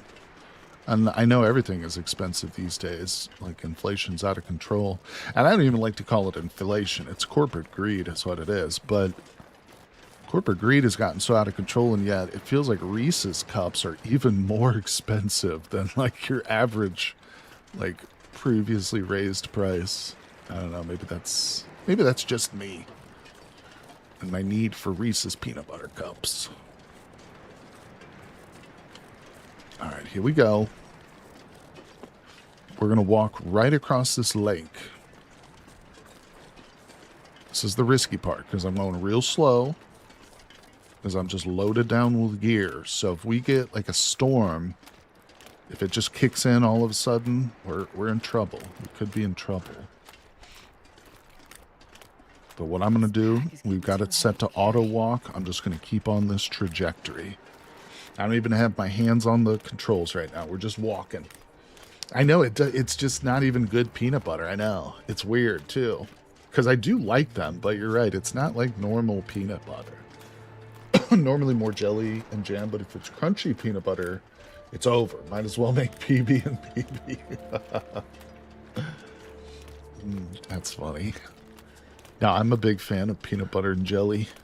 You know, my stepdad hates peanut butter. He's from England, and I don't know if it's as common over there in the UK as it is here in the States. Like here in the United States, everybody eats peanut butter and jelly, especially as a kid. You know, that's like your go-to. Maybe in the UK it's not quite as ubiquitous, though, but he would hate it. And he wouldn't even kiss my mother if she had just like eaten some peanut butter and he could smell it. He would refuse to kiss her. I always thought that was funny. Something I never forgot. Oh yeah, unless somebody has an allergy for sure. Oh yeah. When it's too hot, I don't want to cook. I absolutely just make a PB&J. Yeah, it's also a good like alternative to a dessert, you know, because it's sweet. And it's not to say it's healthy or anything like that, but it is healthier than if you're just eating like a ding dong or a Twinkie or something, you know. It's going to be a little bit less bad for you. So it's a good alternative if you really got a sweet tooth or something and you're on a diet maybe. We have peanut butter and sugar on bread, or if your family had good money, the Nutella. There you go. Peanut butter and honey is another great combination. I like also just a peanut butter sandwich, but usually I will eat that only with chili. I'm a big fan of a peanut butter sandwich with a bowl of chili. I will easily down just a spoonful of peanut butter, woman. A sweets mood with no sweets. Yeah, peanut butter's great. And it's like a superfood too, because it never goes bad, basically. Never was into PB and honey, but a bread with a bit of butter and honey was a childhood treat. Where are we? So we're headed back to the town site, which I actually think is... See, there's not a single wolf in view. There's like no wolves at all on this lake right now, which is so weird. Like, there's always wolves on this lake in interloper mode, it feels like, at some point. Yeah, it's just crazy. I really feel like the wolves are not out as strongly. Hey, Mandelia, how you doing? Welcome to the stream, my friend. Thanks for coming by. Colleen says, I only like PB and honey if you mix them together before spreading. That's interesting. That's probably a smart tip. Otherwise, you're just going to have the honey dripping all over. I love honey, but I'm not a fan of sticky stuff, like when it gets on your hands or on your fork or whatever. When I was growing up, I never ate oranges because I hated how sticky they made my fingers. I mean, I like oranges. The taste is fine. I just don't like the sticky. All right, where is the town site? Pig fat with onions and salt on bread. There you go. I will agree with the oranges. Yeah. You know what's funny now is I eat those cuties. Cuties? The little, what are they? Tangerines? No, they're clementines. Little clementines. Those are awesome. Might make some real quick. All this talk is making me hungry. I know. I had a bologna sandwich before stream today, so I'm definitely going to have a big meal afterwards. But I bought some frozen pizzas yesterday, so I'm probably going to put one of those into the oven. But I always get, when I buy frozen pizzas, I buy cheese only because I don't like the frozen meat. You know, when you get like Italian sausage or frozen pepperonis, I just don't like the way they come out after they've been frozen. So I will just add my own. You know what I'm saying? Like I have some bacon prepared for breakfast and stuff, but I'm going to put that on the pizza instead. And also there are times where I do just like a cheese pizza, but it's funny because when I order pizza, I would never just get a regular plain cheese. You know, it's always got to have tons of stuff on it.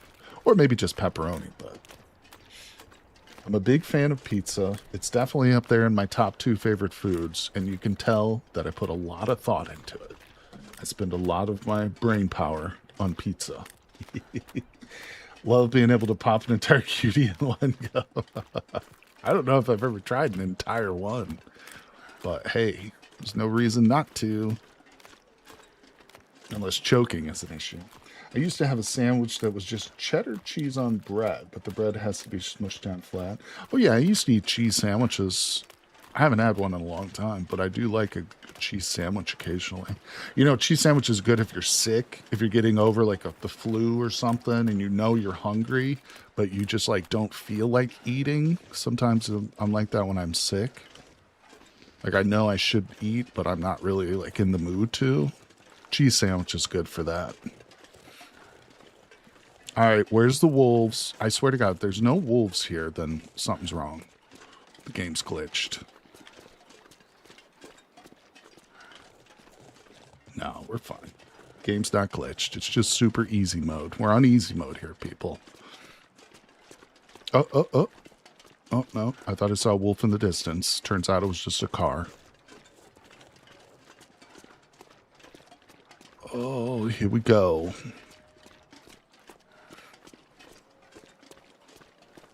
We're going to pop in here. What if they're just afraid of you? They should be. Oh, nope. There's one right over there. Right there. There's 2 of them. Oh.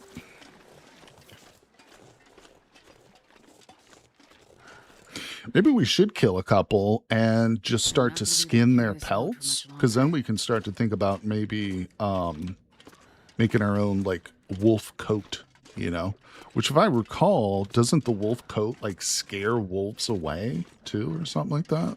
I think so. Okay, so we're back. We made it to our little base. We didn't get everything here looted. There's a couple structures we could do, and also those fishing huts or whatever. Still need to go through, excuse me, and check all those. But we're going to take a quick break, everybody. Been 2 hours since we started, but don't worry, we're going to be going for a couple hours longer. So everybody jump up, grab yourselves a refreshment, use the bathroom, and we will be right back.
All right, we are back. We are back, everybody. Hello, hello.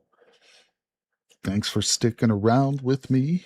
We are playing the Long Dark, of course. Revan, how's everybody doing today?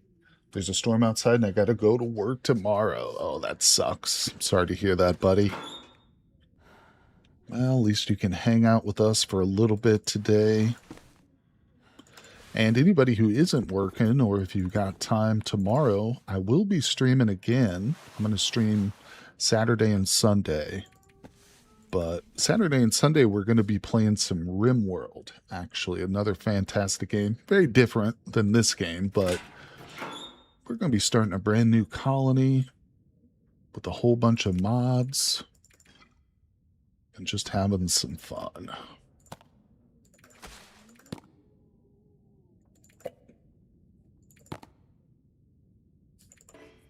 Okay, so that's full now. And I need more lockers for all this dang food we've got. It's an obscene amount.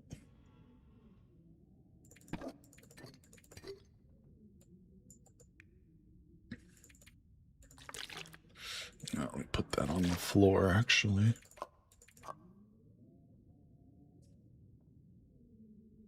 All right, that's pretty good. Do I have a mod in mind? Well, I've got like over 100 mods installed, basically. But like I mentioned yesterday, the one that I'm really most looking forward to is the Vanilla Genetics Expanded, where you can like develop and crossbreed your own animals and stuff. It's a really cool mod. I really enjoy that one quite a bit. What's up, Rod? Finally stopped for a bit, coming from birthday festivities. Hey, Rod, is it your birthday, buddy? If so, happy birthday, my friend. I hope you're doing well, and thanks for coming by the stream.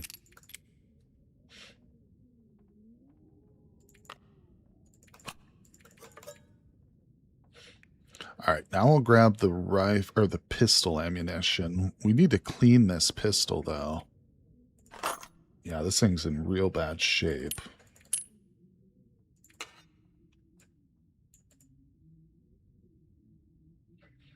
All right, so let's do that. Do I need to unload it first? How do you unload a thing?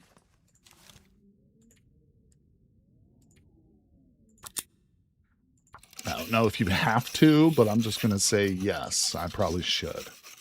Right, Rod? Rod would agree with that. Before you use your firearm cleaning kit, always make sure to unload the weapon first. Oh, 51. Yeah, happy birthday, buddy. Congratulations. 51 years. Is this even helping it?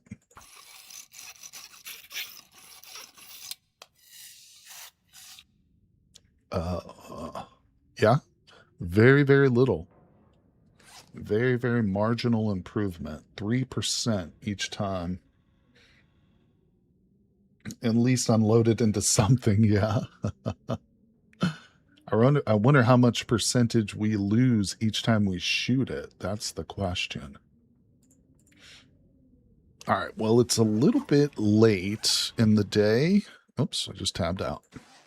Yeah, it's going to be evening, so we're just going to spend the time here. Let's look at our clothes. Does anything need to be repaired? Our socks do. All right, do I have any clothing? Or yeah, I've got some stuff to repair it. You like how I'm grabbing all these paintings, but I'm not actually hanging any of them? Like, what the hell's the point in that? How do you even hang stuff? What, do I have to drop it first? Is that how that works?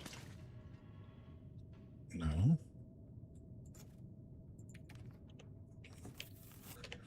Believe it or not, I've never hung. Place. There we go.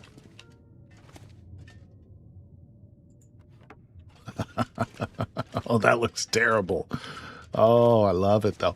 Wait, so you can move these now? Oh, my God. So I could just, yeah, there's hidden stuff. Look, there's a fire striker right there. I didn't know that. I'm going to use that. I'm going to use this in Interloper now to cheat all the time. Yeah, because a lot of the times these crates will have hidden stuff behind them, like that fire striker, which now I have 3 of, which is insane.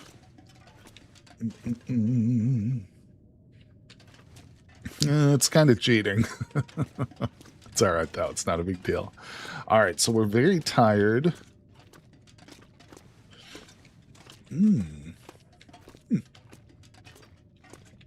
Yeah, I bet you there's something behind this. Oh, look, I moved the bedrolls like attached to it.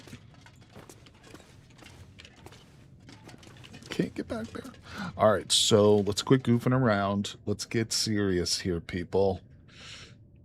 It's middle of the day and we're super tired for some reason. I don't know why, but we're just going to repair our socks. Repair.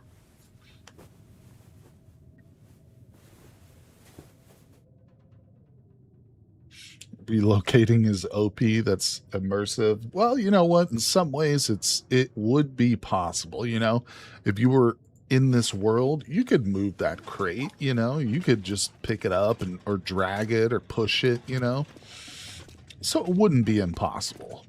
It's not. It's not like out of the realms of reality. At least, you know, makes sense. Hey, what's going on, Wist? I love the move menu. I know it's such a cool feature to add to the game. Definitely very cool.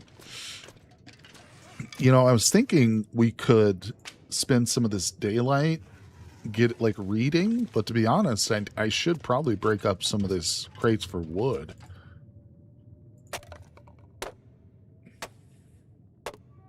Because we are kind of low. I don't have any, to be honest. I have 0 wood. Drop it all. I kind of just want to go out hunting. No, but we need a pry bar still. I'm not fully comfortable without a pry bar. Oh, that's true. If you're tired, you can't read. That's right. I forgot about that. How's fire? Spreadable? Can you burn everything? No, fire does not spread. In fact, you can only build fires in like established places. I don't even think we can build a fire indoors. Yeah, it says you cannot start campfires indoors. Yeah, there's no fire spread in this game at all. Okay, so we got a bit more daylight. Let's go ahead and get some more wood. We're going to lose a little bit of health, but that's not a big deal. Actually, we barely lost anything.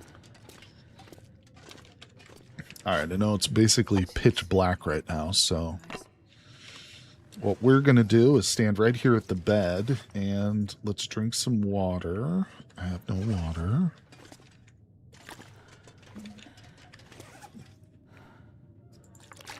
Drink. Rod, you missed it. Earlier we were talking about wasps and just how glorious and unique and varied wasps are and how terrible and horrible and treacherous. The noble wasp.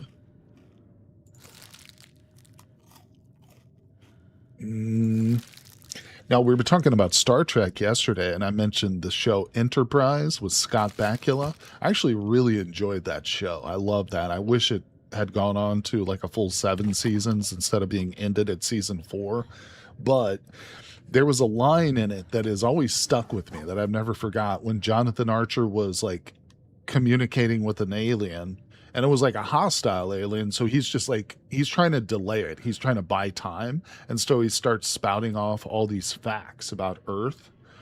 And he goes, he said, on my home planet, insects make up, and I think he said something like 86%. It was some real high percent number. I don't remember the exact number of the biomass on my planet. So if you were to weigh like all the different biological organisms, you know, insects are like the largest in terms of their total weight, you know, so how much they, simply how many they are, which I always thought, it's like it doesn't seem that impressive. It's something we probably all kind of knew intuitively, but to have it spelled out and just, I don't know, it's interesting. And it also makes you think that, well, he's telling this to an alien. Maybe alien planets aren't like that, you know? Could it be possible to have an ecosystem which doesn't have like an insect counterpart to it? I don't know. There's a good book written by Orson Scott Card, the author of Ender's Game. It's actually a part of the Ender's Game. It's not a trilogy. It's 4 books, and I can't remember which one it is, but it's one of the later books where Ender goes to an alien planet, and one of the aspects of that planet is the biosphere only has like 6 different organisms. It's got like trees, it's got like one type of bacteria, it's got grass, and then it has like the alien inhabitant, like the animal species, and that's it. And I don't, is that something that's even possible? Could you have an ecosystem that is just not as diverse as ours is? Because Earth has an astonishing amount of variety, of species. But is that an anomaly, or is that the norm? We don't really have a basis for comparison, obviously, because we only have our one planet, but I don't know. It's just something I think we take for granted. Or is it the opposite? Maybe the Earth, with all the species that we have, actually doesn't have that much variety. Maybe you go to some of these other alien planets and they have even more speciation and variety and stuff. I don't know. That's entirely possible.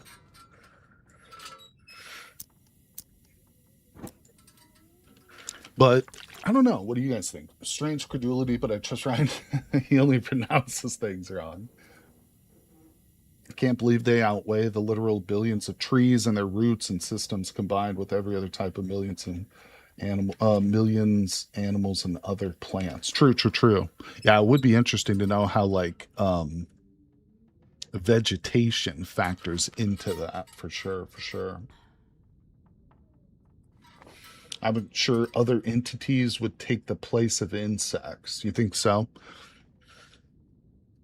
When I think about it more, it occurs to me that so much of, well, the reason a species becomes a species is because there are environmental pressures which act upon it to change it, from whatever it's evolving from. And so I guess it's really just going to be a function of the planet's environment. You know what I'm saying? Earth, we have many, many different varieties of biomes. You got everything from deserts to tundra and everything in between. So maybe it's if you get to a planet which has a more uniform or less diverse ecosphere, maybe that is what would translate to fewer species of animals, less diversity. I'd like to see what animals get created due to radiation. Oh, that's interesting. All right, what are we doing here? I need to pass some time. Oh, I think we can clean, can't we? Let's clean our pistol. Kind of like the Metro series.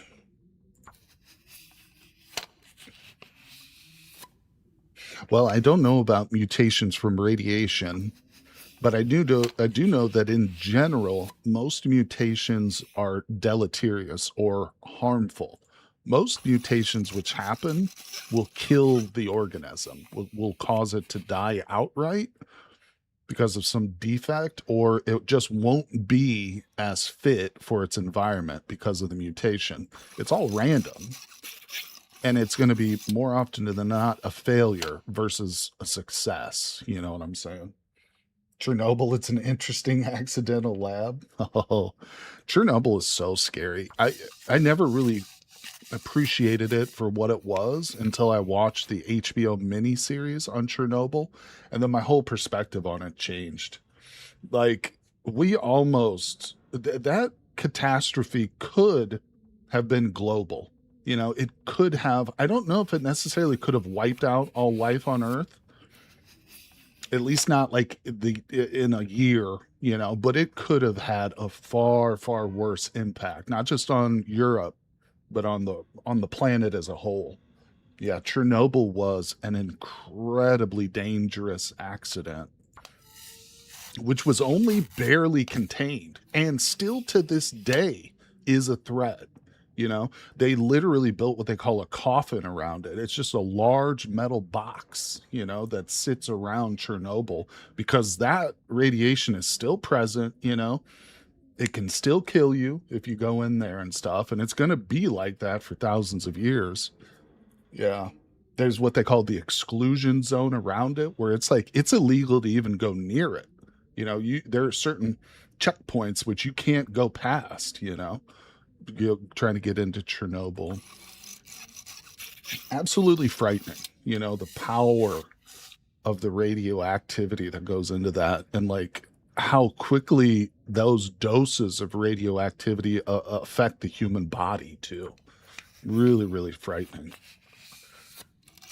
And it's irreversible. You get exposed to that much radiation, you're just a dead man walking. There's nothing you can do. Absolutely nothing, especially at that time, because they didn't even really fully understand. A lot of what we know, about radiation sickness obviously came from World War II, but a lot of it comes from Chernobyl too. Or women. True. You're a dead woman walking. That's true. All right, the sun is up. Why is my Geiger counter playing Rushy? Have I seen the movie Stalker? I'm familiar with the movie. Isn't that the one that's based off a book? I think it's based off the book called Roadside Picnic. Stalker? Correct me if I'm wrong. Anybody can confirm that? I have read the book Roadside Picnic. Of course, I know movies and books are very different, but is it? I think it's Stalker that's based on Roadside Picnic. Let me know if anybody's aware, because I'm very aware of that book, but the movie I've not seen. Yeah, it's based on it, but Stalker became its own thing. That's what I thought. It was very popular because Roadside Picnic is not necessarily about radiation. I mean, there might be radioactivity in it, but it's more about the side effects of an alien landing is what causes so much. But again, the movie might be different. I don't know. I've never seen that movie. It's a Russian movie, kind of a cult thing. Yeah. I mean, the idea behind Roadside Picnic is fascinating. I love it. As a novel itself, it's an incredible book. It's a very sad story in a lot of ways, too. But just the idea, it's a take on the alien visitation, which we don't see a lot in popular culture and entertainment. I think we're going to go this way. Because usually when you make a movie with aliens in it, you want to see the aliens. You want them to be there and present, even if they're hostile. You want that, oh, there's the alien. It's scary. It's so different. That's not how it is. In Roadside Picnic, we never see the aliens. They simply stop at Earth briefly, no communication, no contact, and then they leave. And when they leave, they eject a bunch of junk. They leave a bunch of their trash behind, essentially. And this trash, what they see as trash, is hyper technology. It is like technology beyond anything that humans could even conceive of. And so it will kill you if you get too close to it. It has these weird effects. And then there are people who literally make their job going into these zones, these extremely dangerous areas, just trying to get this technology, pieces of this. They risk their lives in areas they know almost nothing about, to get this technology, which they also don't know anything about, but will make them rich. You know what I'm saying?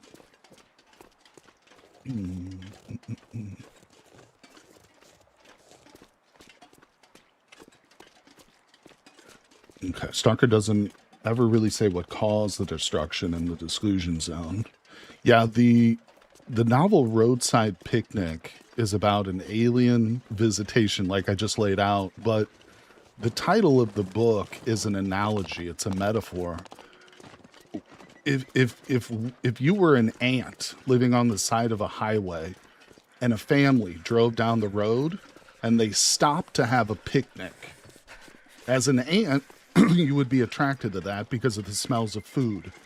But when you encountered the things that the family left behind, you would have no idea what they are because you're an ant.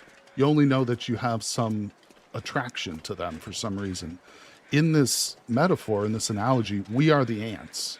And the aliens are the family that just stopped by and left their junk on the side of the road and then just moved on. You know what I'm saying?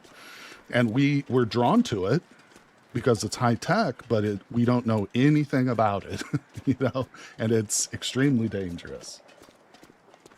See, many people got cancer at Chernobyl wouldn't have been a thing compared to the current numbers. Yeah, that's a good point too.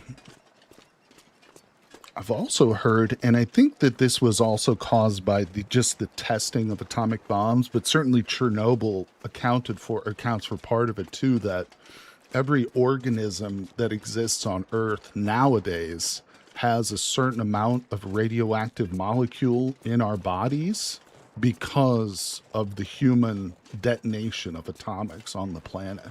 In other words, prior to 1949 or 48, whenever it was first tested, no organisms had these, radioactive isotope compounds, whatever they are, in our bodies. But now we do. Every one of us does.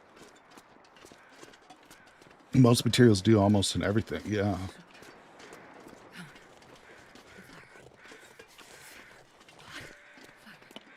It's just kind of crazy when you think about radioactivity as a phenomenon in and of itself. It's essentially like even innate inorganic matter has energy. And of course, we know that all matter has energy pent up in it, but that's more of an abstract idea. When you look at a rock, it's hard to really grasp the fact that there's energy there, but there is. But radioactivity is different because you can literally see it. You can set up like a screen and put a radioactive object and it will leave little marks on the screen. So you can literally visualize, radioactivity. It's there. It's real. It's going to cause you harm. It's an interesting phenomenon for sure. Radium watch dials, meeting the element equivalent, bong and going extraterrestrial.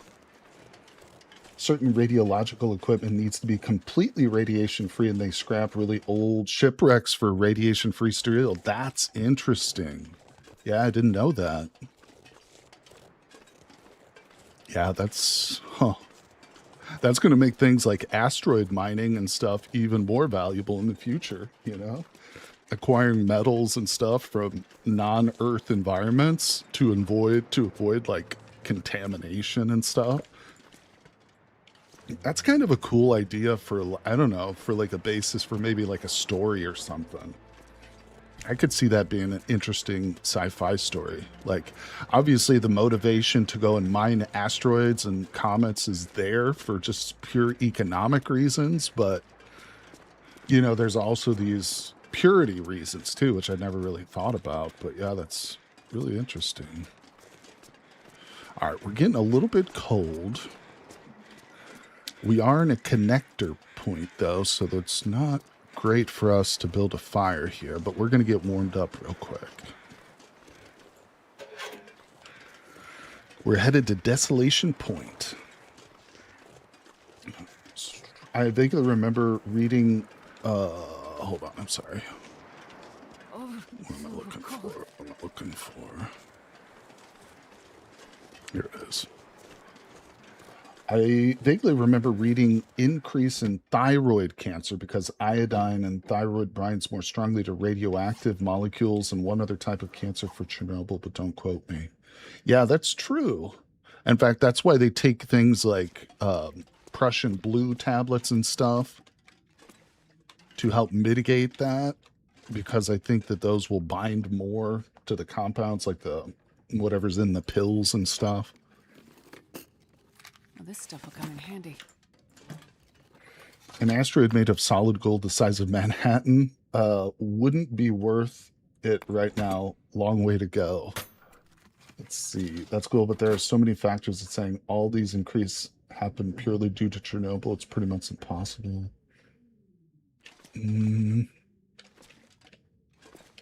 Radium launch because they licked their paintbrushes. I think I've heard of that too, Colleen. Yeah. I think I've heard that specific point as well. Oh, there's the pry bar. Handy. We got our pry bar 100% too. That's perfect. Right on the way to a new zone.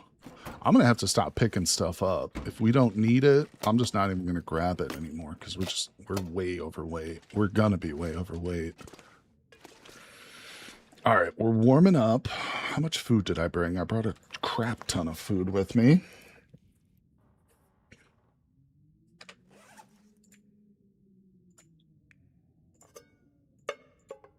Okay.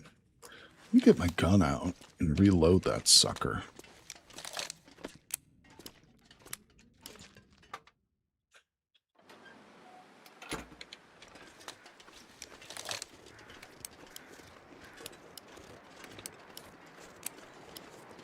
Okay, there we go.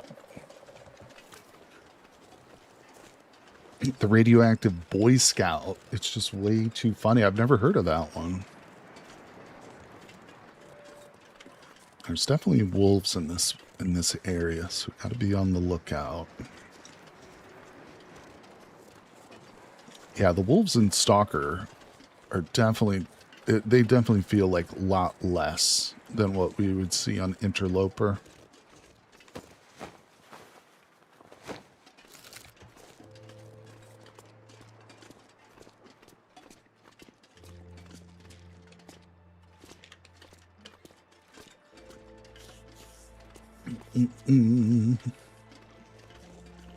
All right.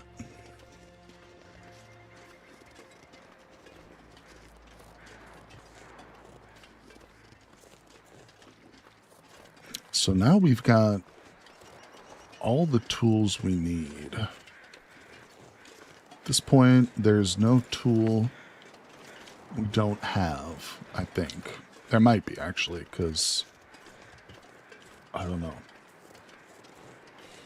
The Boy Scout built a nuclear reactor at home, but by scraping smoke detectors, gun sights, and watch hands, all because he wanted a badge and Boy Scouts.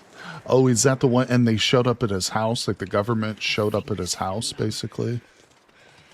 Isn't Radioactive Boy Scout the one who tried to build an atomic bomb in his backyard? Sounds like, yep, you guys are talking about the same one. Count Dankula definitely has a way more expansive video on it. I've never heard that YouTuber. I think I have heard that, though, before.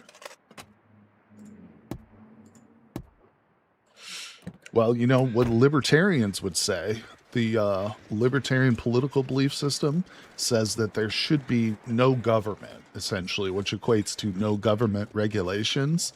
So a libertarian would be like, go for it. If you can get your hands on a nuke, you're entitled to that. You have a right to a nuke if you can make it or acquire it. There's no government should be able to stop you. Personally, I think that's insane, but there it is. Now, I have a lot of libertarian perspectives on things. I'm not a libertarian by any means, but when it comes to social issues, I have a very, very open view on things. For instance, I think people should be able to do whatever they want to their own bodies, whether that's piercings, tattoos, gender change, whatever. You know, it's their body. Let them do with what they want. But when it comes to economic and government regulations, I'm not a libertarian at all. Not at all. Did he get away with it before they arrested him? It was working, and the whole neighborhood had to be evacuated. That's insane. All right, let's keep moving.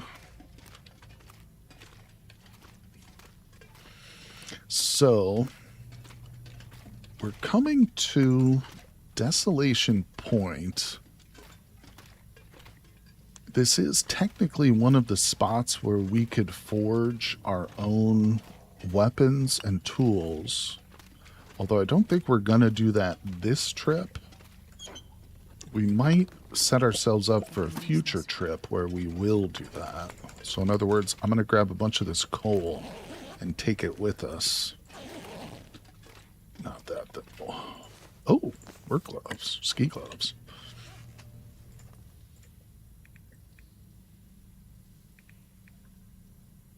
I'm not sure I can carry much more.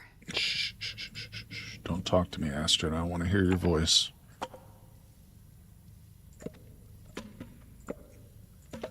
All right, let's go.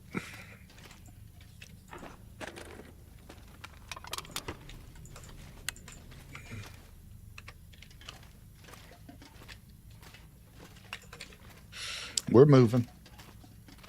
I don't like the idea of prepubescent kid kid transit. Well, those are, yeah, again, I should have been more clear. Of course, I'm talking about adults. Yeah. Children need to be supervised and they need to have the permission of their parents and stuff like that. Yeah, that goes without saying. You wouldn't let a 12-year-old get a tattoo. Yeah, certainly not. You wouldn't let them undergo medical procedures, which are voluntary. Yeah, 100%. And that's not even an issue. You know, bringing up the underage thing with kids and that's like less than 1%. That's less than like 0.5% of the entire American population. It's a non-issue. If someone brings that up, they're doing it as a way of distracting you from the real issues that are at hand. It's not real. It's not a real problem in this country. Same way like trans athletes are not a real problem. You know, that's just not an issue which has any bearing on the real troubles that we have in this world, you know. There's no way they're related to that at all. And again, it's just a way of distracting people. Let's keep grabbing this.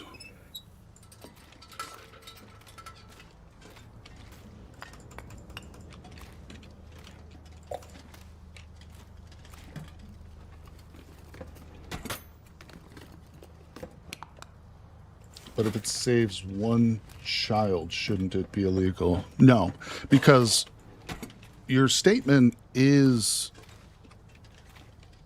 predicated on the idea that transitioning is a bad thing, which someone needs to be saved from. And I reject that premise outright. So no, the answer to the question is no.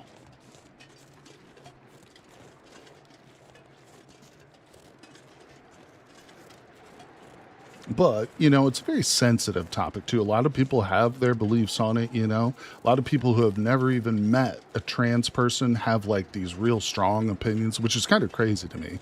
But, you know, it's like saying if you had, like, really strong opinions on tennis or something, but you've never played a tennis game in your life and you're not a professional tennis player, why do you care? You know, it's like... That's a good point too. Denying people the medical treatment that they need can often lead to mental illness, you know, and honestly, in the United States, I don't know about European countries, and I don't think it's the case, we have a mental health crisis. And I can't put that in strong enough words. Like, just saying the words mental health crisis does not do it justice. Like, there's a reason why the United States is subject to so many mass gun killings and, you know, mass shootings and stuff. It's not an accident, and it's also not a coincidence that it happens in the only country which doesn't offer medical services to its population without charge, you know? I don't think that's a coincidence.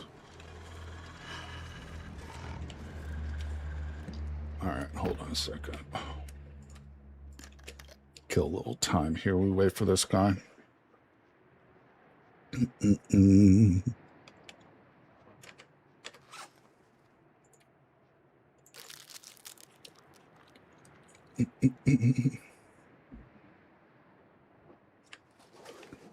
right, let's see if we can get out of here without triggering the dog. Where'd you go, dog? He was so interested in me, and now he's just gone. Okay, so we'll probably spend a couple of days in this zone. Sorry, I've got a cough drop in my mouth here. But, oh, there's the dog right there. You know what? I'm gonna fucking kill this thing, dude.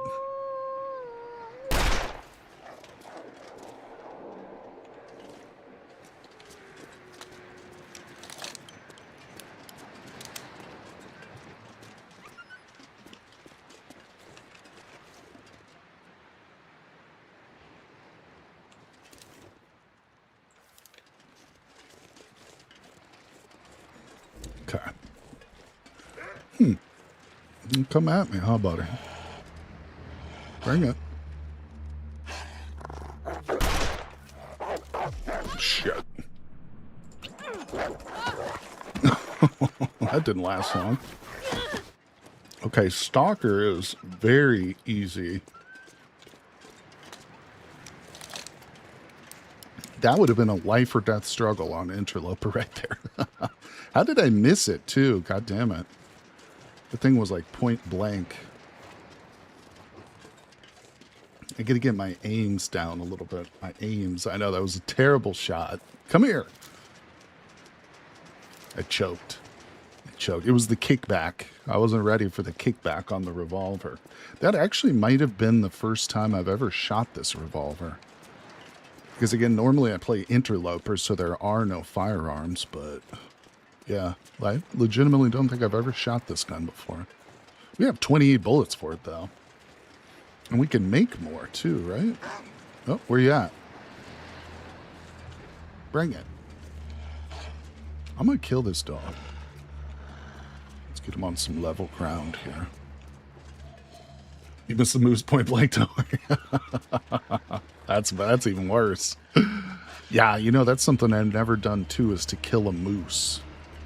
Because on Interloper, you're trying to kill with bows and arrows. Get real. But maybe that's another goal I think we should try. To kill a moose in this one. Oh, look. I did hit the wolf. Oh, that was probably when I attacked it, actually. That's why it's bleeding. Yeah, if I had shot it, it would have probably just died outright.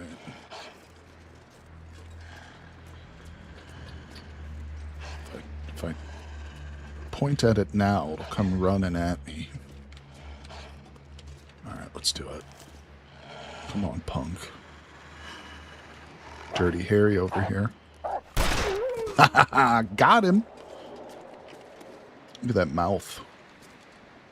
Look at that. Look at that. Look at the teeth. I wish we could pick it up. What the fuck? There's a deer right there.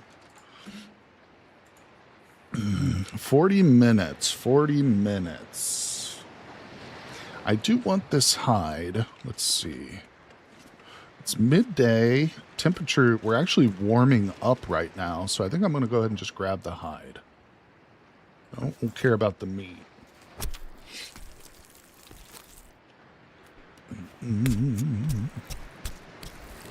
See, and again, you guys are having these long conversations here, and you know, you're free to do that. Obviously, you can talk about whatever you want in chat. It's not, obviously, as long as it's not like, you know, bad. But what you're not talking about is healthcare. You're not talking about why doesn't America have healthcare?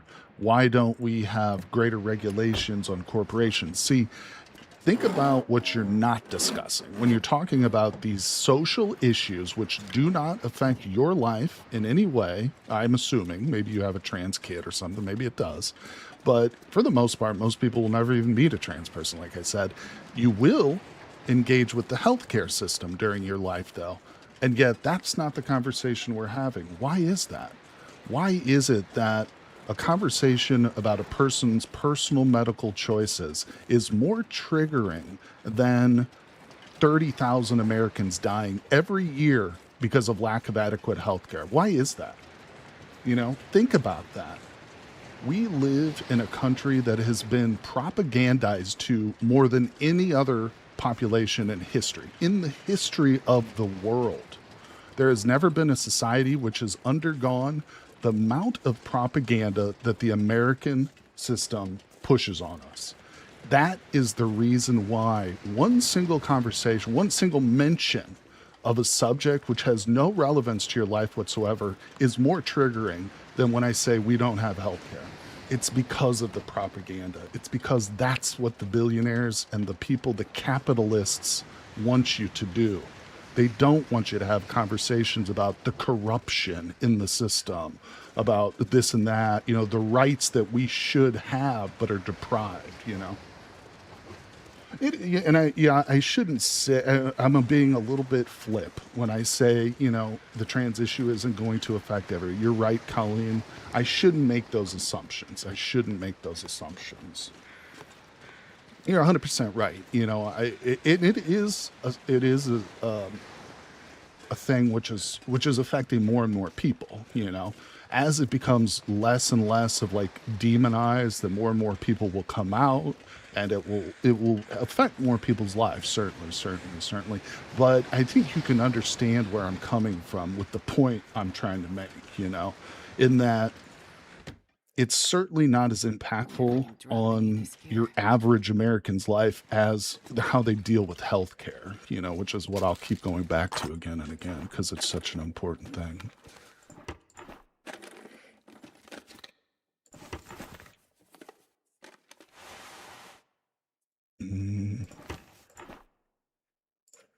Now we can get rid of a bunch of this.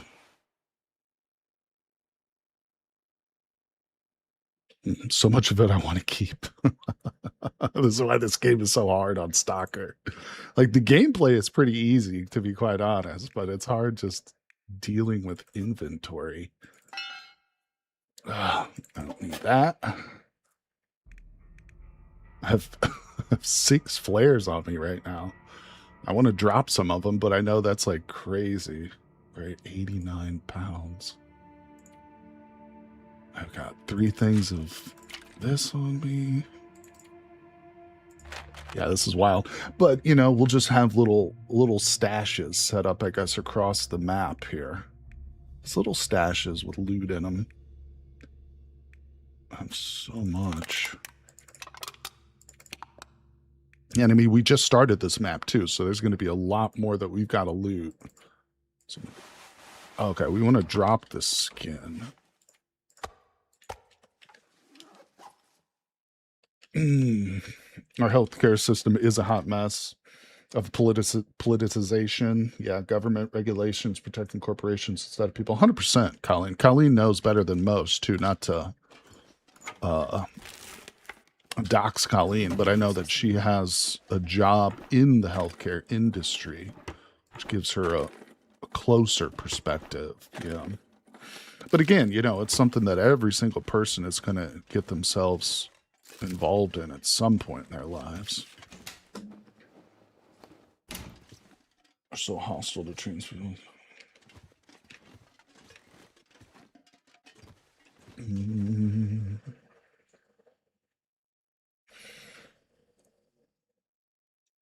Rage bait is the most common public discourse, ensuring that there's no middle ground. All right, let's see.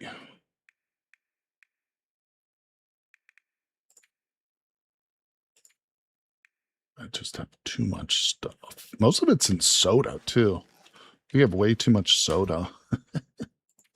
Sounds like my mom when I was a kid. You drink too much soda. All right, let's drink and eat a little bit. Soda is kind of a superfood in this game because of how much, like, calories it gives you. Okay, that's good.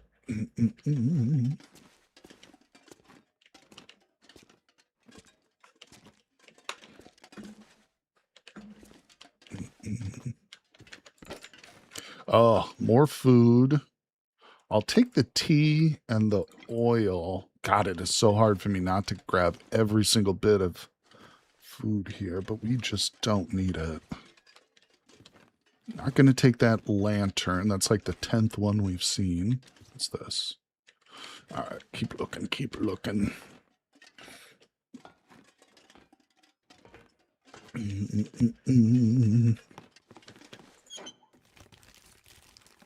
This stuff will come in handy.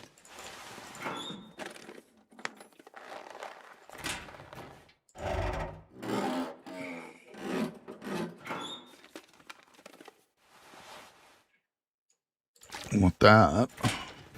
Let's go.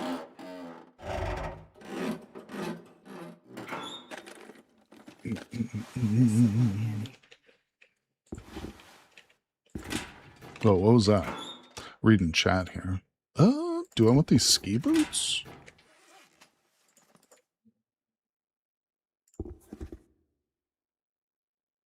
Will keep your feet very warm at the expense of mobility. I don't think I want those. That's an item, again, you never see an interloper. That item does not drop. What's this? Firearm cleaning kit. Take it up to the top.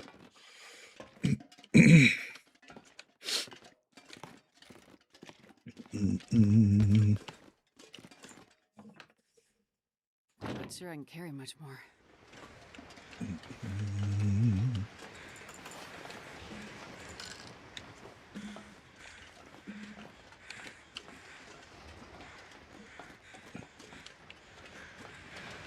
All right. Oop, bullet.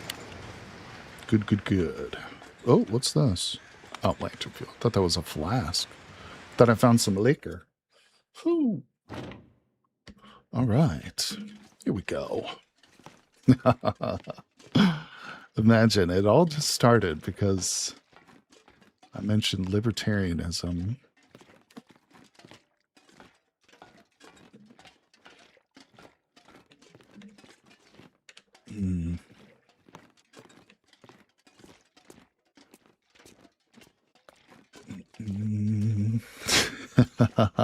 Don't get too upset. I know political, it's hard for, I struggle not getting upset in political discussions too, which is the reason I'm mainly not chiming in. But, one thing I've realized too, especially having siblings who are very staunch in their political views, you're never going to convince somebody in a debate.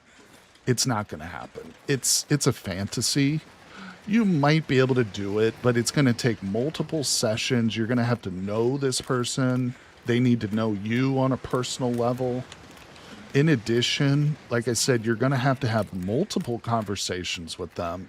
Just getting somebody in like a logical chokehold or a gotcha, you're not going to convince that person. It's not going to happen. Getting invested emotionally is pointless. It's really just only hurting you and your own emotional state. You're certainly not going to convince anybody in a text chat. You know what I'm saying? Unless maybe they're like 13 years old and it's like, they're just really impressionable or something.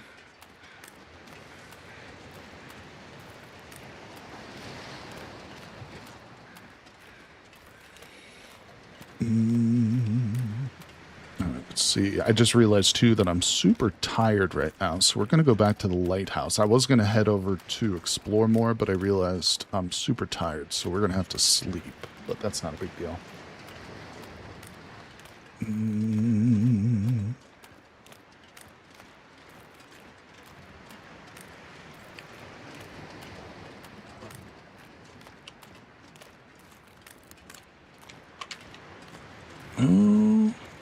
If I can get up this right here, actually, I don't think I can. There's only one way to get up here, and I don't think this is it.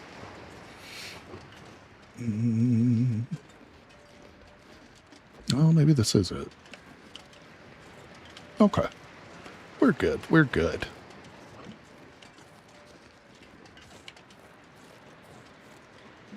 Yep. I would just recommend anybody who is preoccupied with, other people's genders and stuff, take a moment to just look into the healthcare systems that we have in this country. Just literally, just pull yourself out of like other people's business and think about what affects your life, your healthcare, your, tax rates and things of this nature, your job. Are you completely happy with your job? If not, why not? Is it because your company you work for is greedy and they undercut hours or something like that? There are so many issues which we can have an effect on through voting and protesting and things of that nature.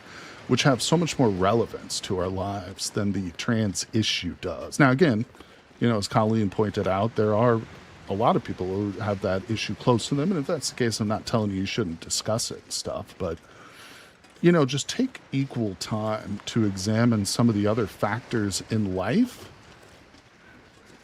which are so much more important and impactful on your bottom line, just like the overall quality of your day to day.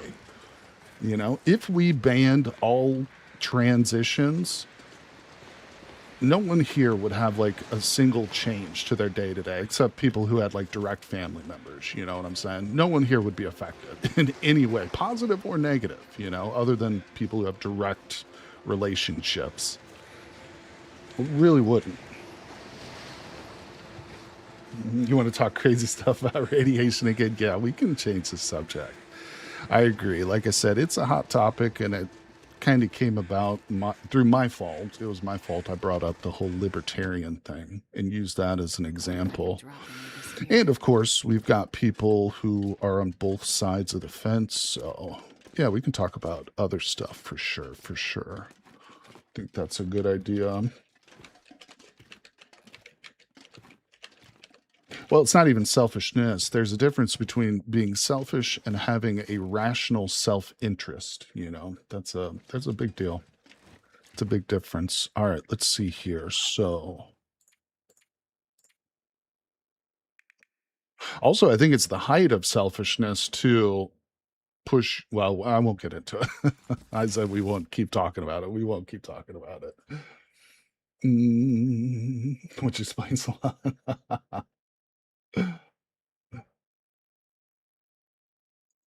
Okay. We're gonna read for a couple hours here, just while the sun goes down. We can't focus. Oh, that's right. We can't read while we're tired. Damn it.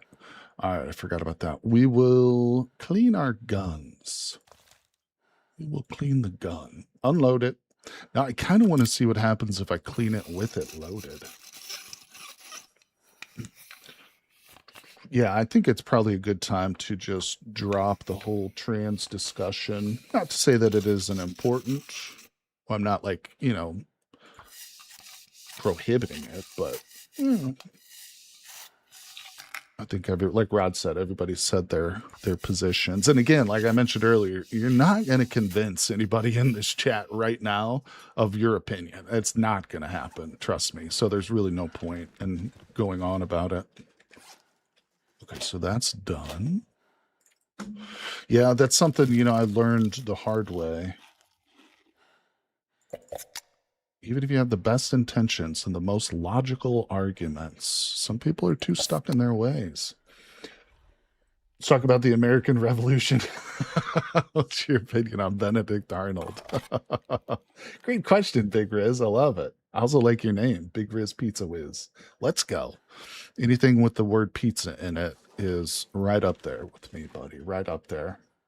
I honestly don't have enough knowledge of Benedict Arnold. Like, I know he was a traitor. I think every American knows that name. And it's like ingrained into us as children that the name Benedict Arnold is synonymous with bad. But I honestly don't know any of the story behind like why he did what he did or any of that. I don't like eggs. Spy, exactly. I have to look into that. Who did he actually spy for? I guess it must have been the British then, right? Or right? The word of pizza awakens hardware like a sleeper agent. That's right. It's the opposite of my safe word, People have safe words. Pizza is the opposite of that. Instead of getting all meek and mild, like I get more animated. Can I get a quick explanation of who this Benedict guy was? Yeah, I mean, I can't give you much, like I said, in the way of historical context, but it was just a figure, an American during the American Revolutionary War, where we fought Britain for our independence when we were still just colonies of Britain. Oh, we got an Aurora. And apparently he was a traitor. He was a very well-known, famous traitor. Like I said, I don't know any of the historical context around him, but I do know that Benedict Arnold was a traitor because of that I was taught that in school. I feel like he was driven to be a traitor for not getting recognized for his battlefield success. Is that right? Traitor. No, traitor. Like he would be executed by the state for betraying his country. Like he sold out America to the Brits. And again, I don't know the details. I should look that up. I might have to watch like a little pseudo documentary or something. Yeah, no problem. It's one of those things, it's funny in America, and I'm sure this is true in all countries, but, there are certain things we're taught about our history, which we just take for granted that, oh, everybody knows who Benedict Arnold was or whatever. But yeah, it's obviously not common for like a European to know who that guy was. It's that American chauvinism coming through. All right, so we're looking real good. What time is it? Well, we can read since there's an aurora. We can read to just pass a little time. I want to read my cookbook. Dahmer had issues. All right, we better. Let's do one more hour because then this book will be done. We're going to the Riken. We're going to go to the Riken, people. The Riken. What's that? Oh, new wilderness cooking book. Cool. Let's go. How's my inventory? 87 pounds of crap. Let's drink.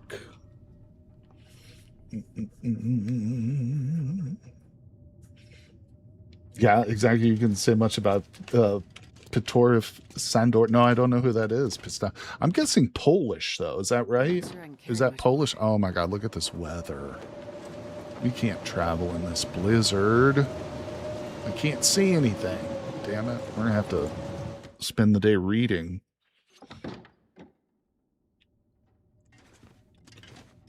It's weird because I can't really hear the weather out there. Nobody can. Maybe I'm just not listening enough. My headphones turned up high enough. Okay, I can kind of hear it. Now, Hungarian writer and revolutionary figure from the 1848 revolution. There you go. Okay. So I wasn't too far off with my Polish guess. But yeah, that's fascinating. 100%. Another character in American Revolution, which not a lot of people know, and I don't know much about either, but he was a Frenchman, Lafayette. There's actually a lot of if you come to the Midwest, especially in the East Coast, that you're going to find towns named Lafayette. You're going to find Lafayette Street. But Lafayette was a French warrior who I believe came to America to fight on the side of the colonies and stuff. But I don't know. I know almost nothing about that person, but he was an integral figure during the revolutionary times. And there are towns and roads named after this guy.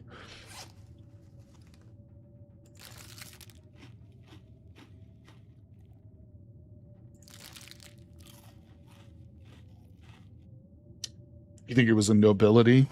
Yeah, if he was, I'm pretty sure you're right. He was a French aristocrat who was what we would call an expatriate. Today we would call him an expat, who I think just I don't know if he renounced French citizenship. I don't think he went that far, but he just came over there to fight. Because, of course, don't forget, the French and the British hated each other for centuries, Oh, yeah, he's very well. Wait. You're talking about Pitioff?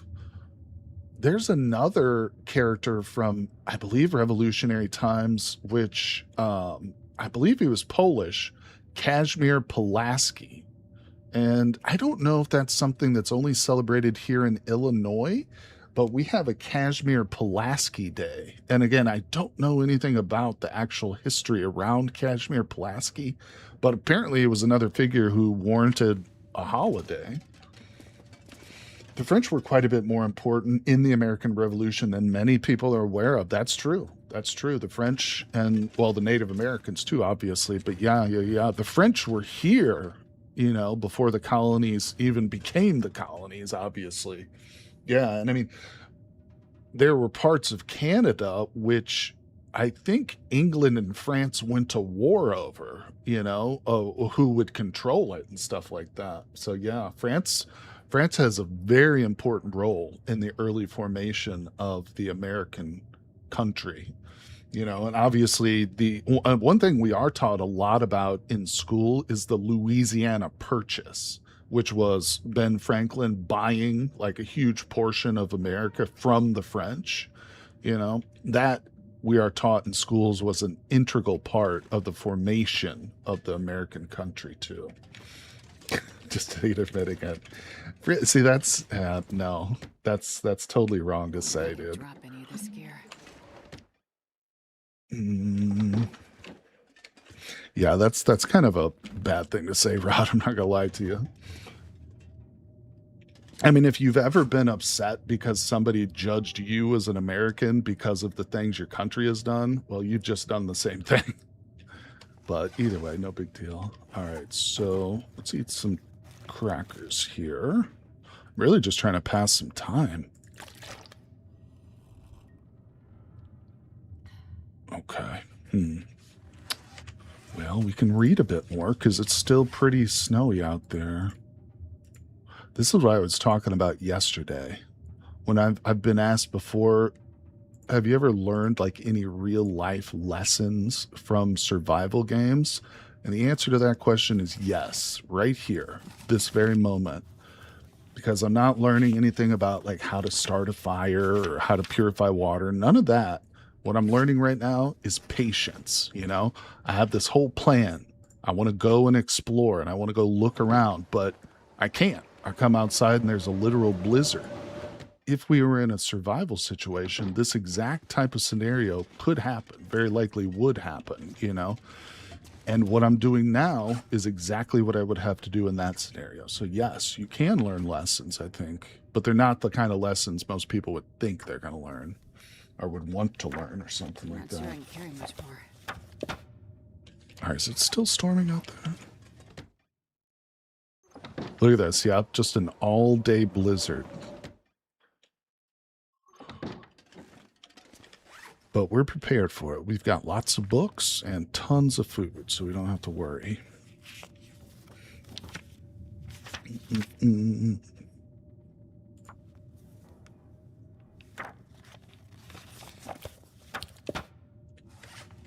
I think it's still storming out there. I can hear it.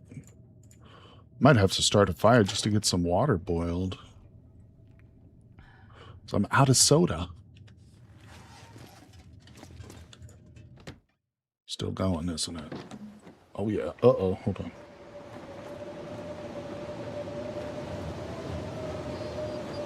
Sorry, got a text message. All right. Here we go. One thing is very common, or you see a lot of in my area where I live, are Lewis and Clark. Things for, like, we have a Lewis and Clark tower near where I live. It's just like a tower you can go up and like they'll tell you, they'll point out certain areas where Lewis and Clark traveled, because I live near the Mississippi River, obviously, which was like the staging point for their expedition and stuff. So the Lewis and Clark expedition is another. Obviously, it's after the Revolutionary War times. I think it was Jefferson who commissioned that expedition. I believe. I might be wrong about that, but it's another fascinating thing. And it's something I look back on now. And as somebody who loves the outdoors and who loves to go camping and hiking, I could not imagine signing on to an expedition to go into a country, to go into a wilderness that had been totally unexplored and would be such a challenge. I mean, in other words, those two people, Lewis and Clark and his crew, and Sacagawea, the Native American lady who guided them, absolutely just stupendous achievement. What is that? There's just a pallet out there. It's weird. Yeah, it was the sentence. I know a little bit here and there. But what's up, Green Bean King? How you doing, my friend? Good to see you, buddy. Yeah, again, it's one of those things like I am very, very sorely just under educated on, you know? Even living in the area where I live, where there's such celebrated people, too. All right, we're going to try and take this boy out. We going to kill this moose? He didn't even notice me. Oh, yeah, he did. I think he's coming. Did he just run away?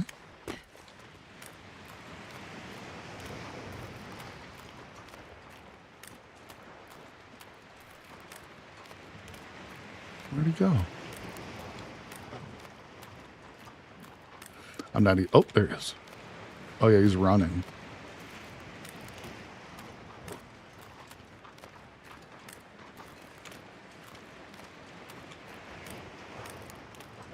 It's glitched on something, or I don't know what he's doing.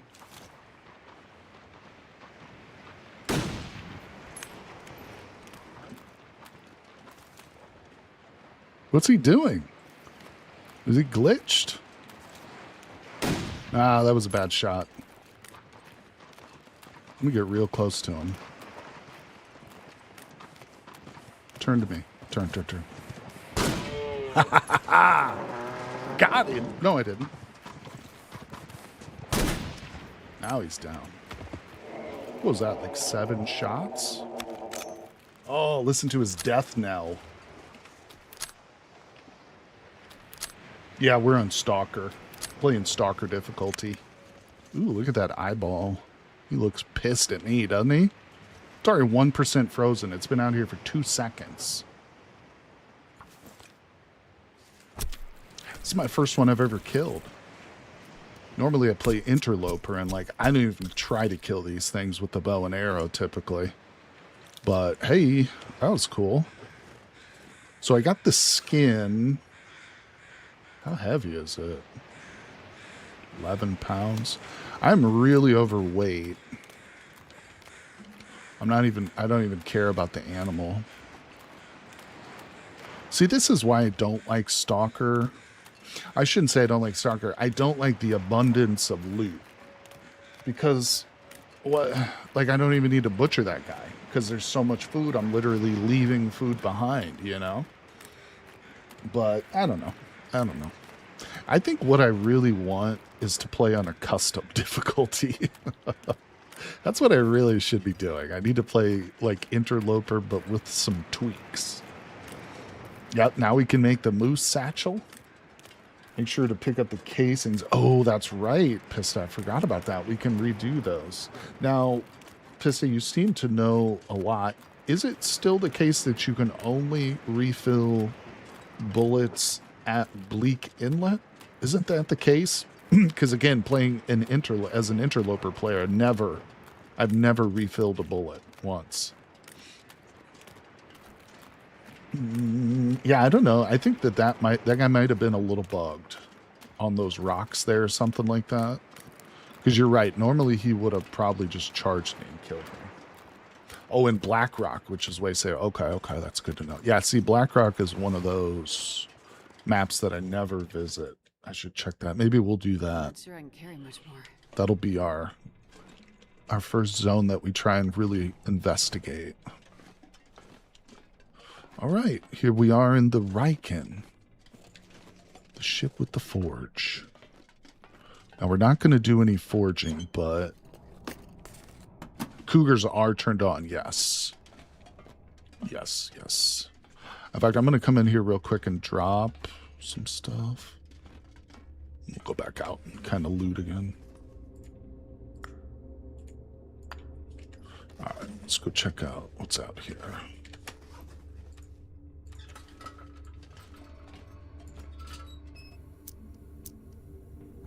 This place is too dark. Even in the middle of the day, you gotta have some light on this situation.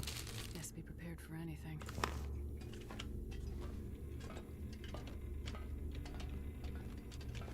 Oop.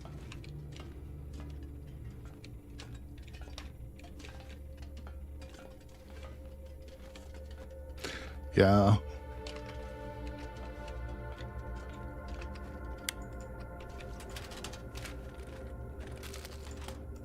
Yeah, playing it like this is definitely making me want to play Interloper. Rides into cougars, and then he had a pet in RimWorld. Yeah, no, I mentioned where I live. I'm not going to give you my exact location, but in the area where I do live, there are urban legends of cougars that still like roam some of the forests and stuff. I don't think it's true. I don't live in an especially like rural area, but there's still urban legends about cougars popping out in certain. I think that they used to inhabit this part of the country, but not anymore. Yeah, the local university here that's like one town over, their mascot is cougar.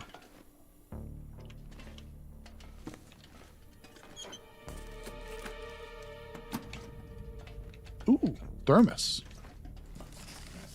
That's a nice find. That corpse seems small. Where is it? Where was the corpse? Did it? Oh, it was down there, wasn't it? Some of the scale, a little bit weird. She's complaining about the weight that she's carrying.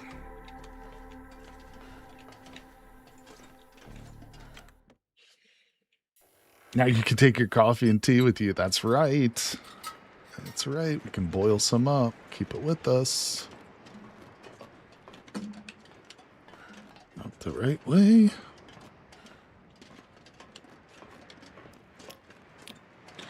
we go. The most dangerous non-insect animal around my area is probably just foxes. Oh, there you go. Another pry bar. Oh, we got the key. We got the memento key. I guess I'll take that. Wait a second. So where is that? Oh,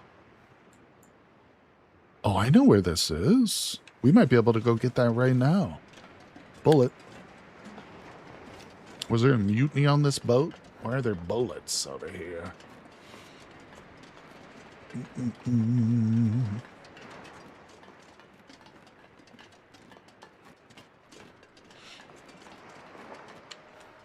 Let me off. Let me off this boat. I'm going to use this right here, this harpoon. I'm going to use that. Is that a wolf right there? This pack is getting too heavy. Oh boy, she is super encumbered right now. And over 100 pounds. Whoops. We're just going to walk it. We're walking, people. Now, we'll get to this place and we'll unload some of this excess gear. But there's wolves all over the place now. Look at that. There's 3 in my view currently, and there's 1 right behind us.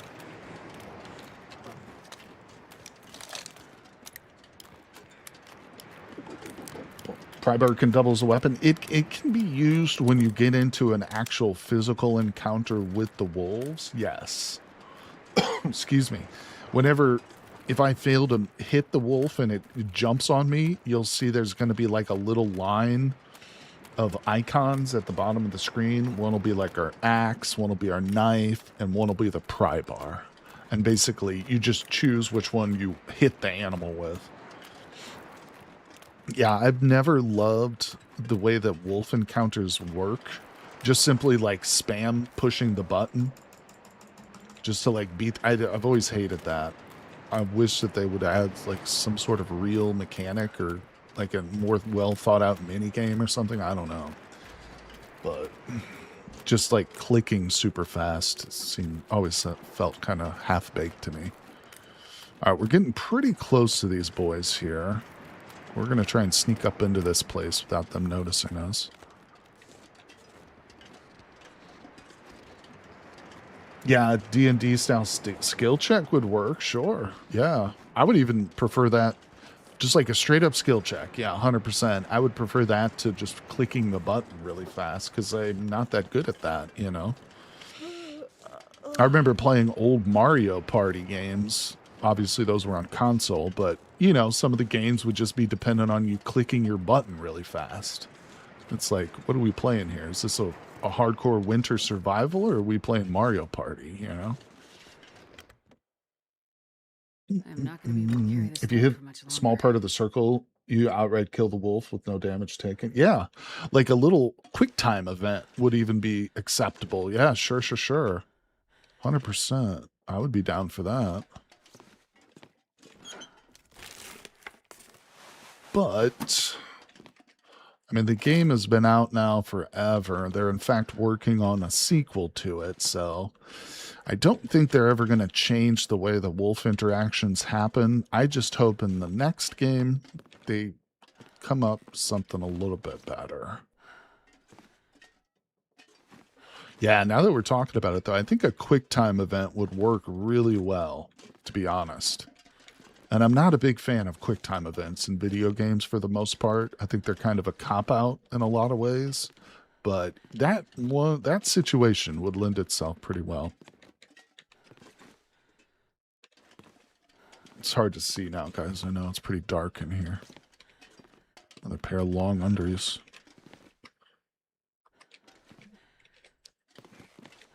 I'm stuck on something here. What? Thought we could come back here. No? Yeah, there has to be a way back here. What?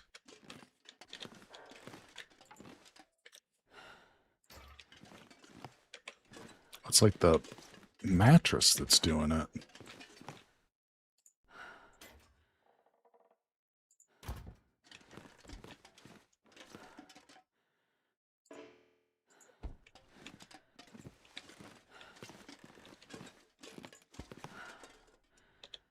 Yeah, see, there's loot right here.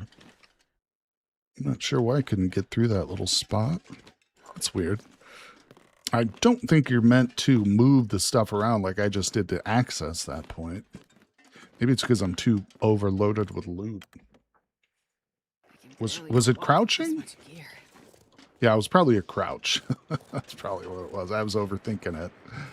All right, I am so over encumbered right now. We have to empty out some of this loot. I'm moving it like a snail. Let's check out what we got. Nothing's going to stop me. But, oh, I don't want any of that garbage. I don't even want that.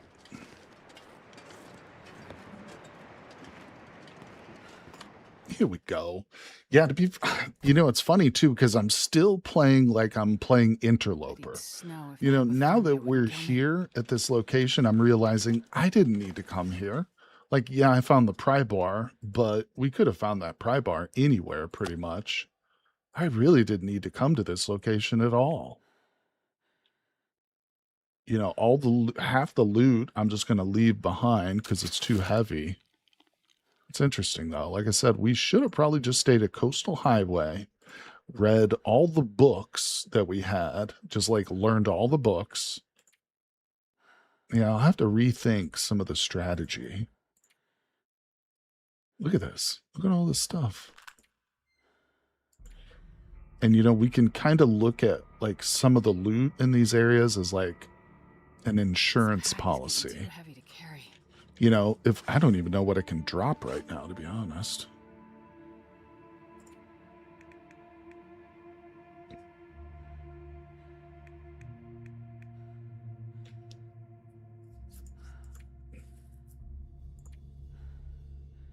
I'm going to just drop all the clothing.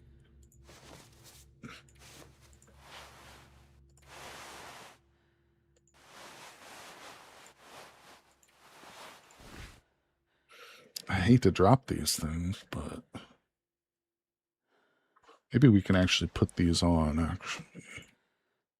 Yeah, we'll wear that set. All right. We'll drop that one. If brute force isn't working. Oh, I'm dehydrated. Yeah, we'll be okay. Wait, do I have anything to drink? No, I don't. Just found a soda. Look at that. 2 seconds after looking, I find one.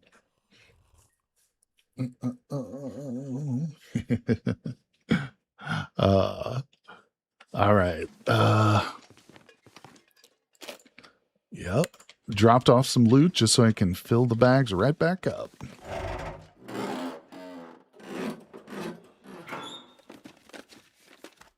Nobody needs this anymore. Ooh, combat boots. You got to be kidding me. Now I've got to drop off my hiking boots. Hold on a second. 72%. These are at 87. Got to wear them. And I'm not carrying around an extra pair of boots forever, so get out of here. I'm not Goodbye. going to be able to carry this load for much longer.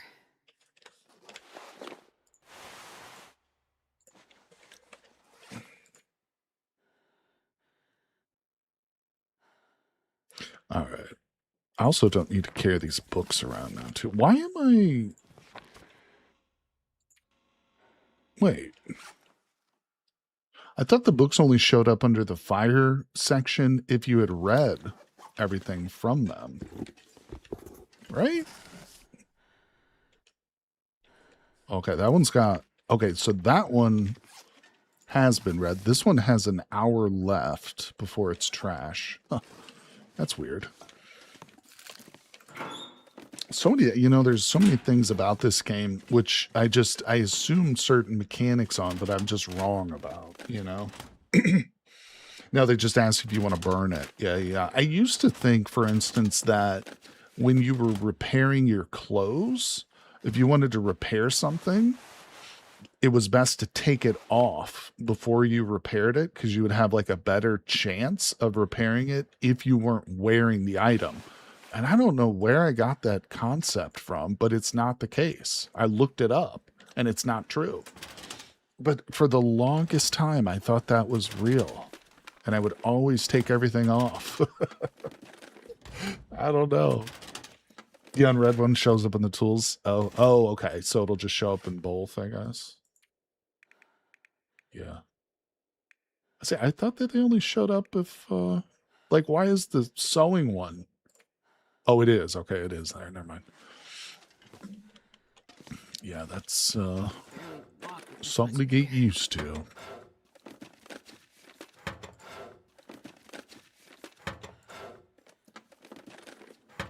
Yo, what time is it? We'll definitely probably need to sleep here, so we'll start a fire and boil some water. That's gonna be essential. Come on, I made through. Look at that big old whale carcass. Oh, I was just watching a little video. There's a trench off of the western coast of Australia, a very deep, deep trench. And they sent some submersibles, some submarines out there, scientists. They were just exploring, like the bottom of the ocean. And they found a whale graveyard. Now, let me know if you guys have heard of this concept before. I have heard of elephants. Elephants have this behavior where when they're ready to die, they will return to one particular area. And the elephants will do it so much that it essentially becomes like an elephant graveyard. Their bones will accumulate and they'll just be filled with elephant bones, like this one little canyon or wherever, And apparently whales do that too. It was one species of whale. It was like the right whale or something that they just discovered this. But the fascinating thing about it was, and they pointed this out, that in the bottom of the ocean, if you have an elephant graveyard on land, the bones are going to get picked over by predators. The weather is going to erode these bones away and stuff. But at the bottom of the ocean, where the water is so cold and it's far enough away from like any runoff that there's no silt, they were literally picking up fossilized whale bones that were like millions of years old that were just laying out on the seabed. Of course, this is like 3,000 meters down, so it's very deep, but it's very cold, and there was no erosion. These bones were perfectly preserved, essentially. And what it gives them, and there are whale bones from today, like whales that have just died, all the way back to millions of years ago. And it's all the same species of whale. So essentially, what they found in this one area is a perfect record almost of this one species of whale and how it's changed over time, whether it's changed at all, this and that. Super interesting. The implications, like, why do they behave this way? It's a really fascinating question, but just the discovery alone was like such a boon for these biologists, and they had no idea. They didn't know that these whales even did. They weren't looking for it. They just happened. They were out exploring the bottom of the ocean looking for any interesting stuff, and they find it. It's just amazing. Out of all the spots in the ocean, they happen to come across the whale graveyard. Why do whales do that? Why do animals do that? Do you think they want to be next to like their dead relatives? Like, why do they do that? People do it to a degree. I mean, we don't go to the place of our final resting, but if you die, you want to be laid to rest, like near your family. You know what I'm saying? Mourning. We do it as well. Yeah. It seems like that's the most logical explanation. There's an entire ecosystem based on it. Yeah, that's true. Whale fall. Drink almost anything. Wist is right. Whale fall is a big part of like the ecosystem of the bottom of the ocean. 100%. Yeah, and in fact, they've done like studies. Like I remember they've dropped a camera next to a whale fall and just like watched the organisms that showed up. It's really interesting. Yeah, but if you can imagine, like, a 10-ton blue whale dying and falling to the ocean the ocean floor, that's an immense amount of nutrients. That's going to feed, like Wiz says, an entire ecosystem, basically. What happened there? This game's a little buggy. All right, let's boil some water. Oh, I didn't. Oh, I left my thing at the... Oh, no. I have a way to boil water. Well, we can make one real quick. We can make one. Excuse me. Losing my voice a little bit here. Crows do, ravens are just uber crows. Corvid, I recently learned, is the family, I think, for crows and ravens. Corvid. All right, let's place the can on there.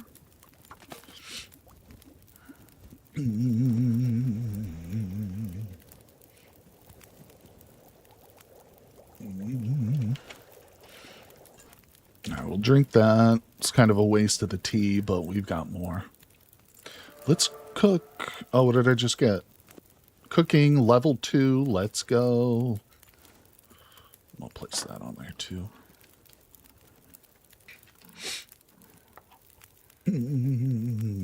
Yeah, no, birds.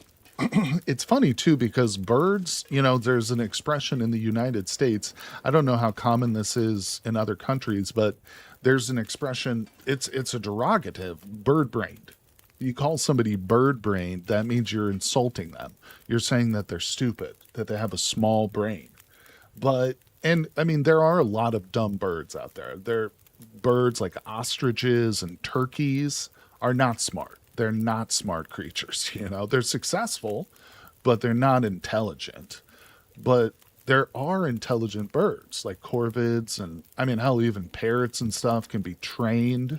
It is kind of amazing, that level of intelligence and the spectrum of intelligence there can be amongst a certain group of animals, because we look at primates and we think, oh yeah, all primates are pretty intelligent, across the board. Primates are intelligent. They're not human level intelligent, obviously, but they're smarter than most other animals. But birds have a spectrum, it's amazing too, because they are very impressive. Wait, did I not finish that? I think I pulled the water off too early. I did. How much time is left? 21 minutes. Add some fuel, please.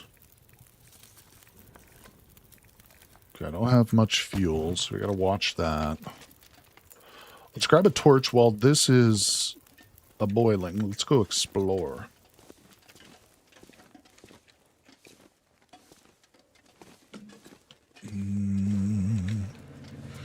Actually, I'm pretty heavy. I hate exploring with all this weight on me. Let's just check out this. There's a safe over here we can loot while we wait.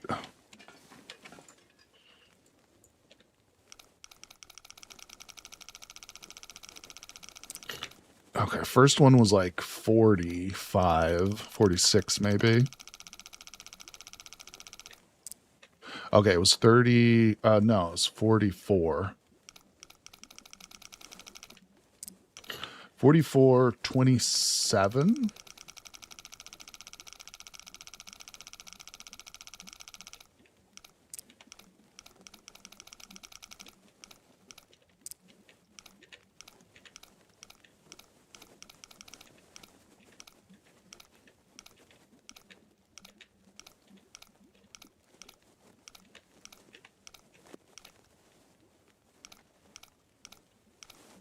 I think the water's boiling. I can hear it. Come on. One more tumbler.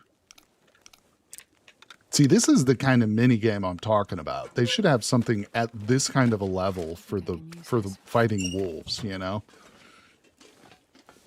It's like that little hurdle right there to get into that safe is far better thought out than the frickin' wolf fight. We need to liberate turkeys. My dad used to tell me that turkey farmers, whenever it rained, turkey farmers have to hurry up and get all their turkeys into the barn because, and I don't know if this is even true, but apparently when it rains, turkeys will look up into the sky to see like where the raindrops are coming from, and they can blind themselves. And I don't know where he came up with that or where he heard that. I don't know if that's true or not, but that was something I do remember my dad telling me as a kid. Jesus Christ, we got so many matches. I think most of the weight that I'm carrying is in matches. All right, so 12 minutes till melted.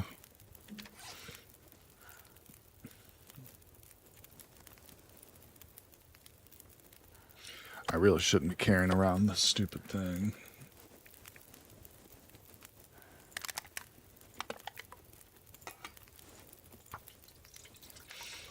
Put a stick on there and go to sleep. Once you wake up, you'll have more potable water.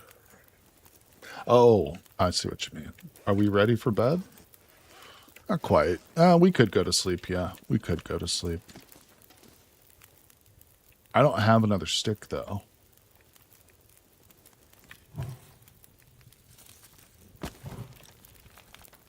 "11 minutes, 3 until..." It's not going to be ready, is it? And I dropped that other book. Oh, no, this one's done. No, it's not. No, it's not. Okay. Yeah, still not enough. Wait a second. Yeah, it's gonna die pretty soon here.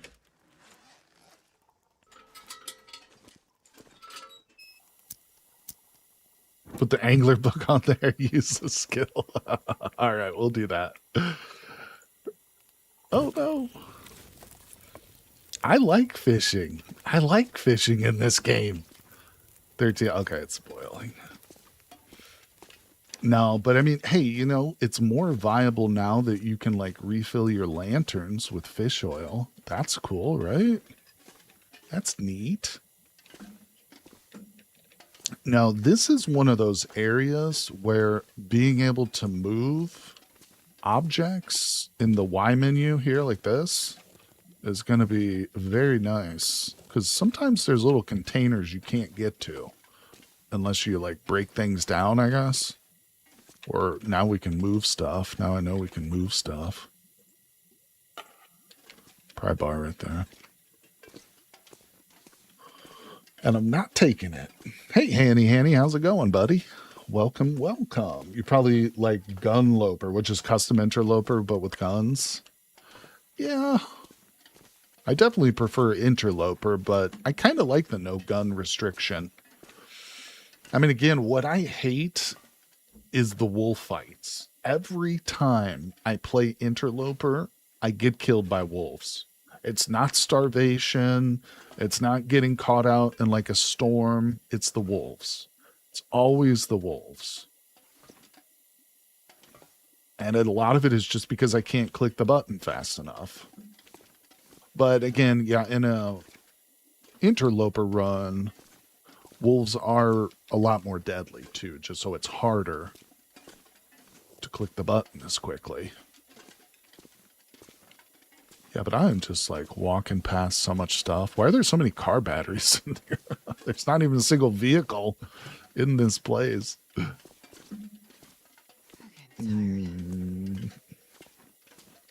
So just the wildlife setting. Now, Whist, I just got stuck on something. Isn't it true, though, Whist, if you play, correct me if I'm wrong, too, if you play on a custom difficulty, are you no longer eligible to unlock feats? Or those little perks that you can unlock, you know, and add onto your game or whatever to make things a little easier? Isn't it like those are turned off, right? If you play in custom, I don't know. I'm not 100% sure. It's one of the reasons I kind of shy away from playing custom, though. You've missed a moose kill, a debate, and a hard loot-related decisions. That's right. Killed a moose, and I just left him. Oh, wait. I dropped the skin down here. I don't want to leave that. Look how big it is. Fresh moose hide. This much gear. Doesn't count towards feats. Yeah, which is why I don't use it either. Exactly. It's like, I guess they did that so that you don't just go in and set up like an easy mode and farm your feats or whatever, but it's like, kind of sucks. Like, I'm never going to play it then until I get all feats or something, I guess. All right, we're just looking around here before we go to bed. Oh my God. Oh, look at this. There's a hammer. I didn't even notice that the first time I came down here. There's a hammer and a hacksaw, which we're not going to touch.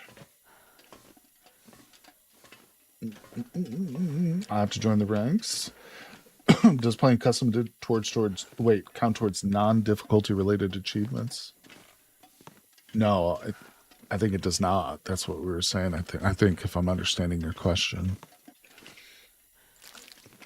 Yeah, it's not actually achievements, because Steam achievements are something different. They're feats. So when I, like right here, see these three little circles?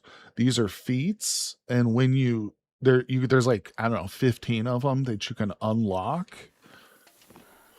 But if you're playing on custom difficulty, you can't unlock them. They won't unlock during your playthrough, which is kind of annoying.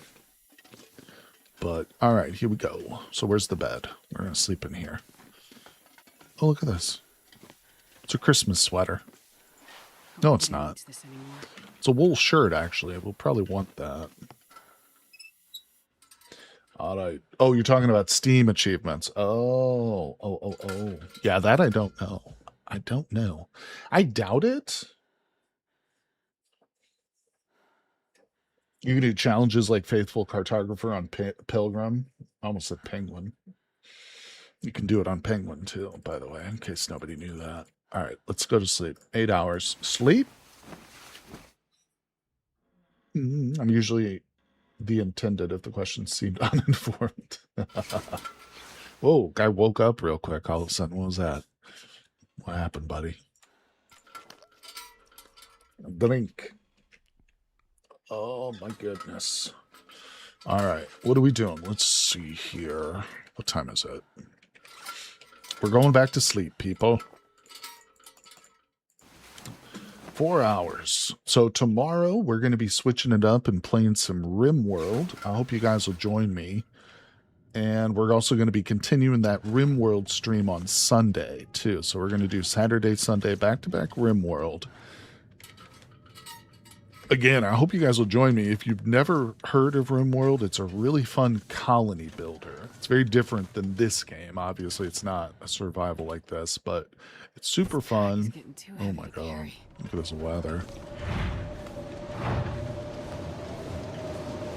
Look at this weather. But then I think next weekend we'll probably get back to playing some Cataclysm, because I've still got a Cataclysm run, my Druid run.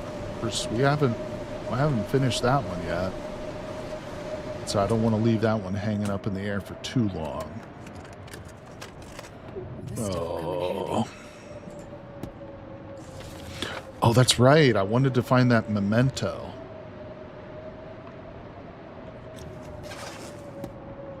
So wait a second.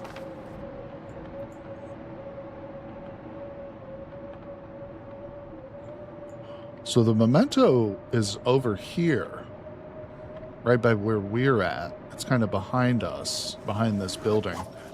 We got to wait until this storm subsides, and then we'll go look for it. I've never found a memento like this before. They don't exist on Interloper, right? Or maybe they do. I've just never really prioritized it. Day 115. Oh, you're full 100% on Voyager run, like all Cairns buffer memories. Neat. Day 115-ish. Got most of the Eastern Island fully mapped and explored. Much longer. I farmed copious amounts of down and hides to have hundreds of rounds to shoot. Oh.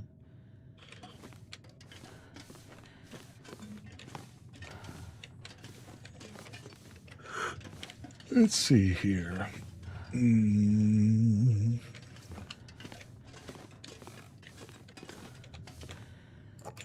Yeah, in that mode of play, most of the, like, wolves and stuff run away from the player, if I'm not mistaken, right?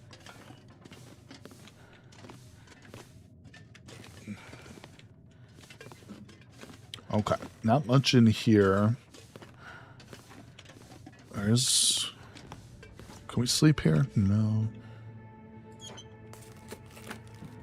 Can we sleep anywhere? No. Oh, wait, I do have a bedroll. Duh. All right. What's the weather like outside? We're waiting for the storm to pass.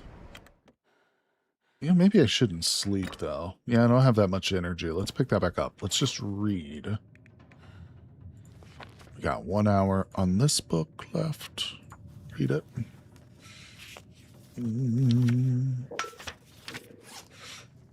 Okay. Hey, what's going on, George? Is this still worth buying in 2026? Great question, my friend. I would say yes, 100%. You know, if you've never played The Long Dark, or if you've only ever watched people play it, it's still a very challenging game. This much gear. It holds up really well, you know, to, like, in terms of the systems it's got. I've got my, you know, issues with it, but overall it's a great game. Definitely recommend it, especially if you can find it on sale. Yeah, pick it up if it's on Steam sale or something real cheap. You know, they are working on a sequel to it. What did we say it was called, guys? Dark Side or something? But yeah, so even if you're on the fence about The Long Dark, keep an eye on the developers, because they are coming up with a new game. All right, so let's see what it's like outside. Really shitty out here. We'll just keep reading.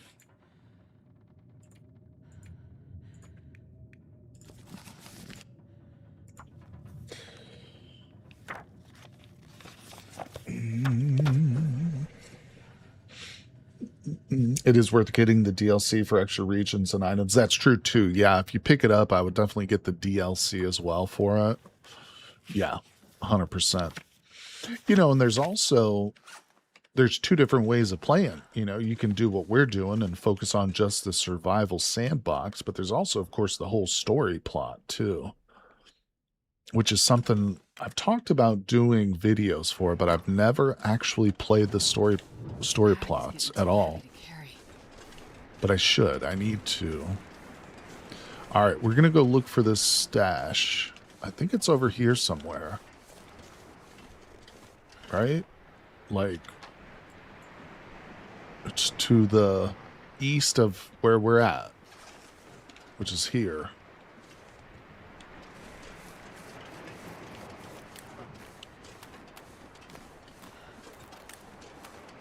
I don't know what these look like, though.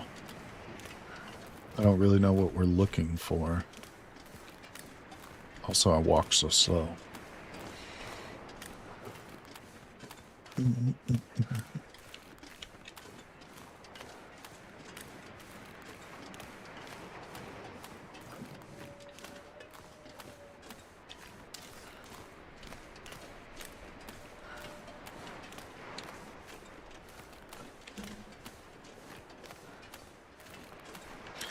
Would I recommend this game for someone who doesn't have much time to play?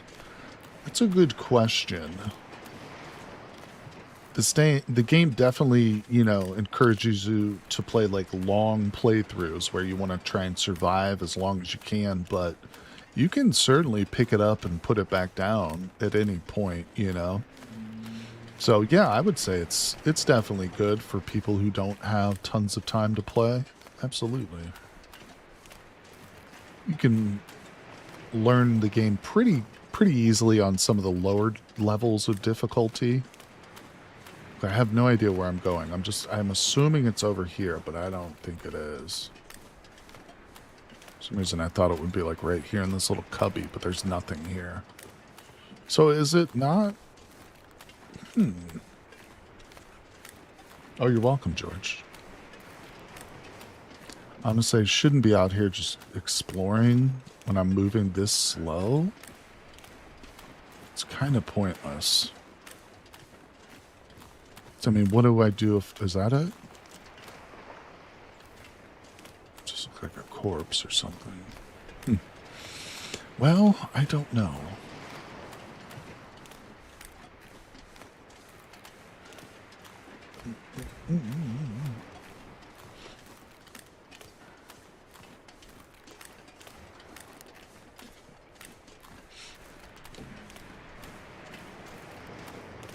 Okay, so we're going to go back.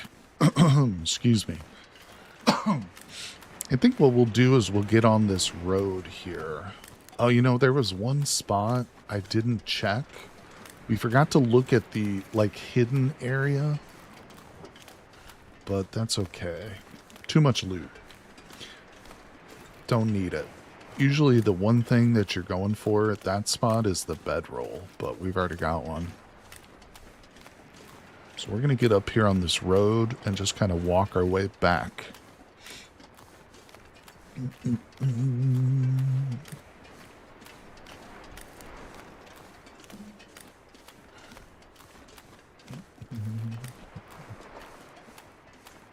All right.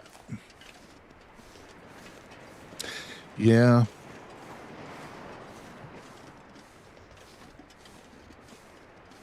I do like the long dark, but I'm tempted to restart and play Interloper next time we get together. If we do more long dark, I think we might do that. To be quite honest with you. I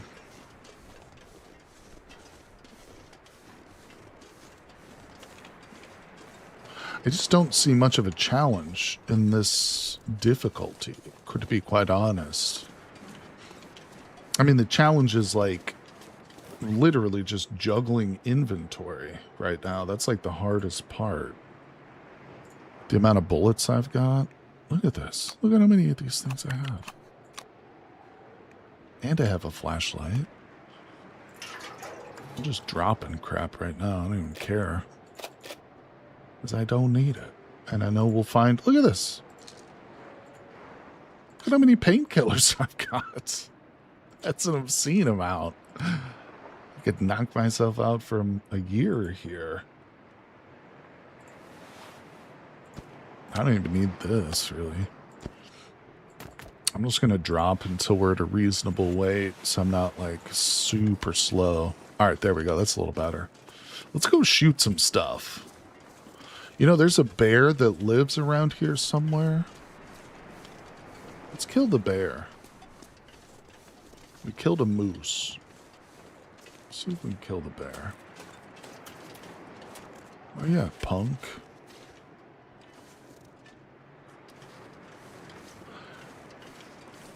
Now, you know, though, to be honest, if I'm going to do anything with these last few minutes here, I kind of want to try and find this memento cache. Not even lying. I know I feel like I'm getting, go get lost in the new territories. That's a good idea too, Wist. At this point, it would take me another hour to get there, but that's not a bad idea. Probably should have started off like that, you know, just like started off in the broken railroad and just head off into the new areas. Excuse me.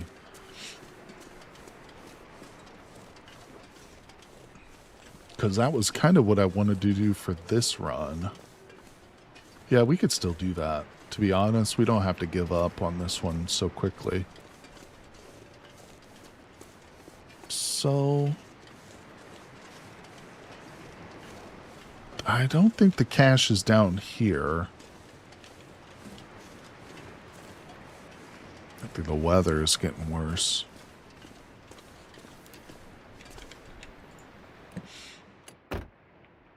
Yeah, the one by the warehouse. Well, here, let me show you. It's right here by the processing plant, but I don't know where that's at exactly. You know what? I got an idea. I don't have any charcoal on me, but we need to get some charcoal. Because then I could probably zero in on it a little bit. Can I just jump down? It's going to kill me, isn't it?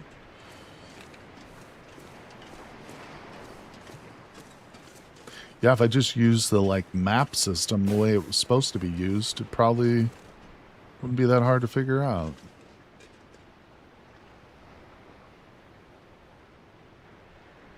I'm the same, though. An interloper addict, that's true. It's back by the warehouse in the back of a train car. Oh, so it's not this far out. Oh, okay. Oh, there he is.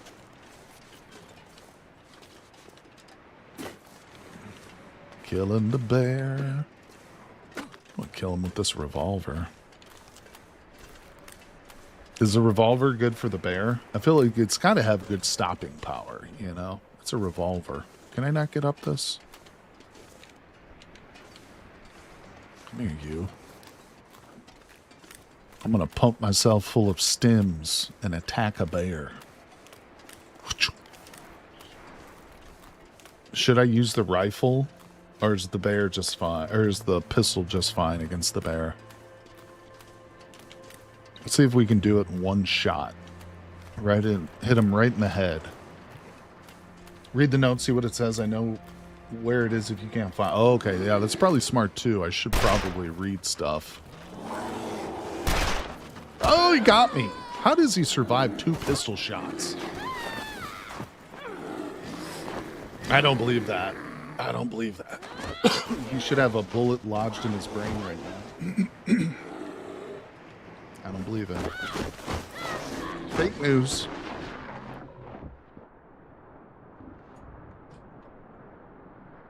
All right. Hold on. Hold on. Wait, did I die? Okay, no, we're fine. Look at that big bear's butt right there. Oh, only a 3% chance. Wow. So the... Okay.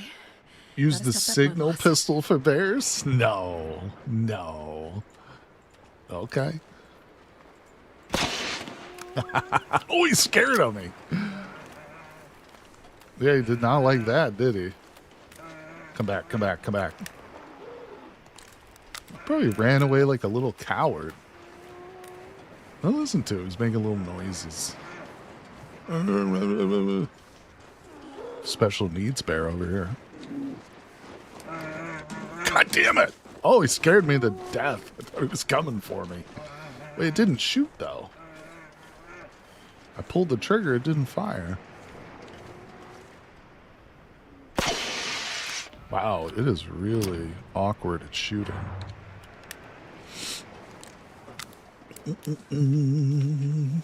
It used to insta-kill. Pretty sure it's fixed now, though. Wait, okay, so it's in the warehouse. Wait, in the back, by the warehouse, in the back of a train car. In here. This'll come in handy. Come on, dude.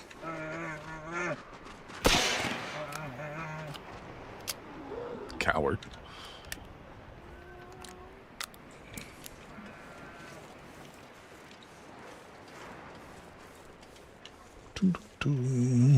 I don't know if I've ever seen train cars. Yeah, that's Oh, maybe that's these. Is this it? What's this? That's not it. Cash?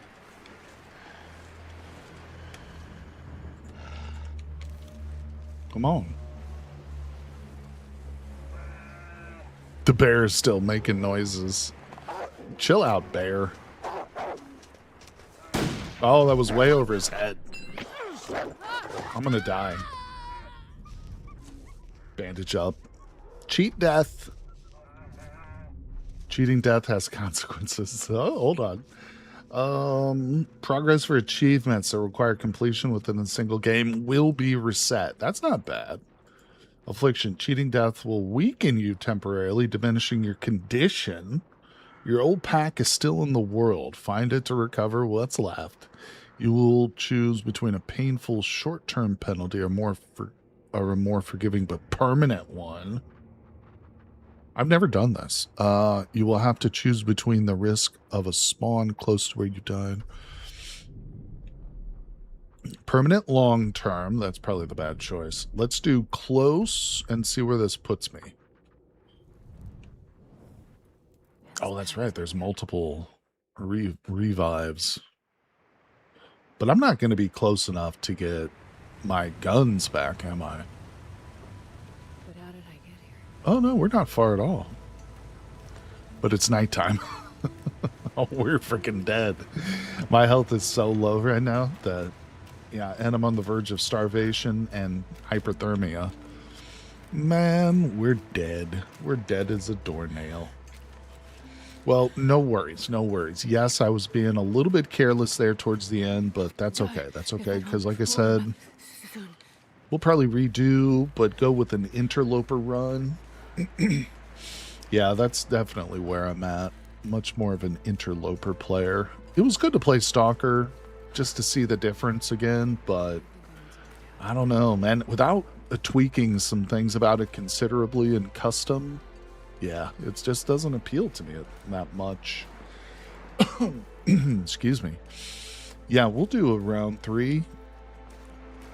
I'm going to kind of wait and see how the RimWorld streams do versus these streams. So, in other words, next weekend, what I'll do is we'll play some more Cataclysm for sure.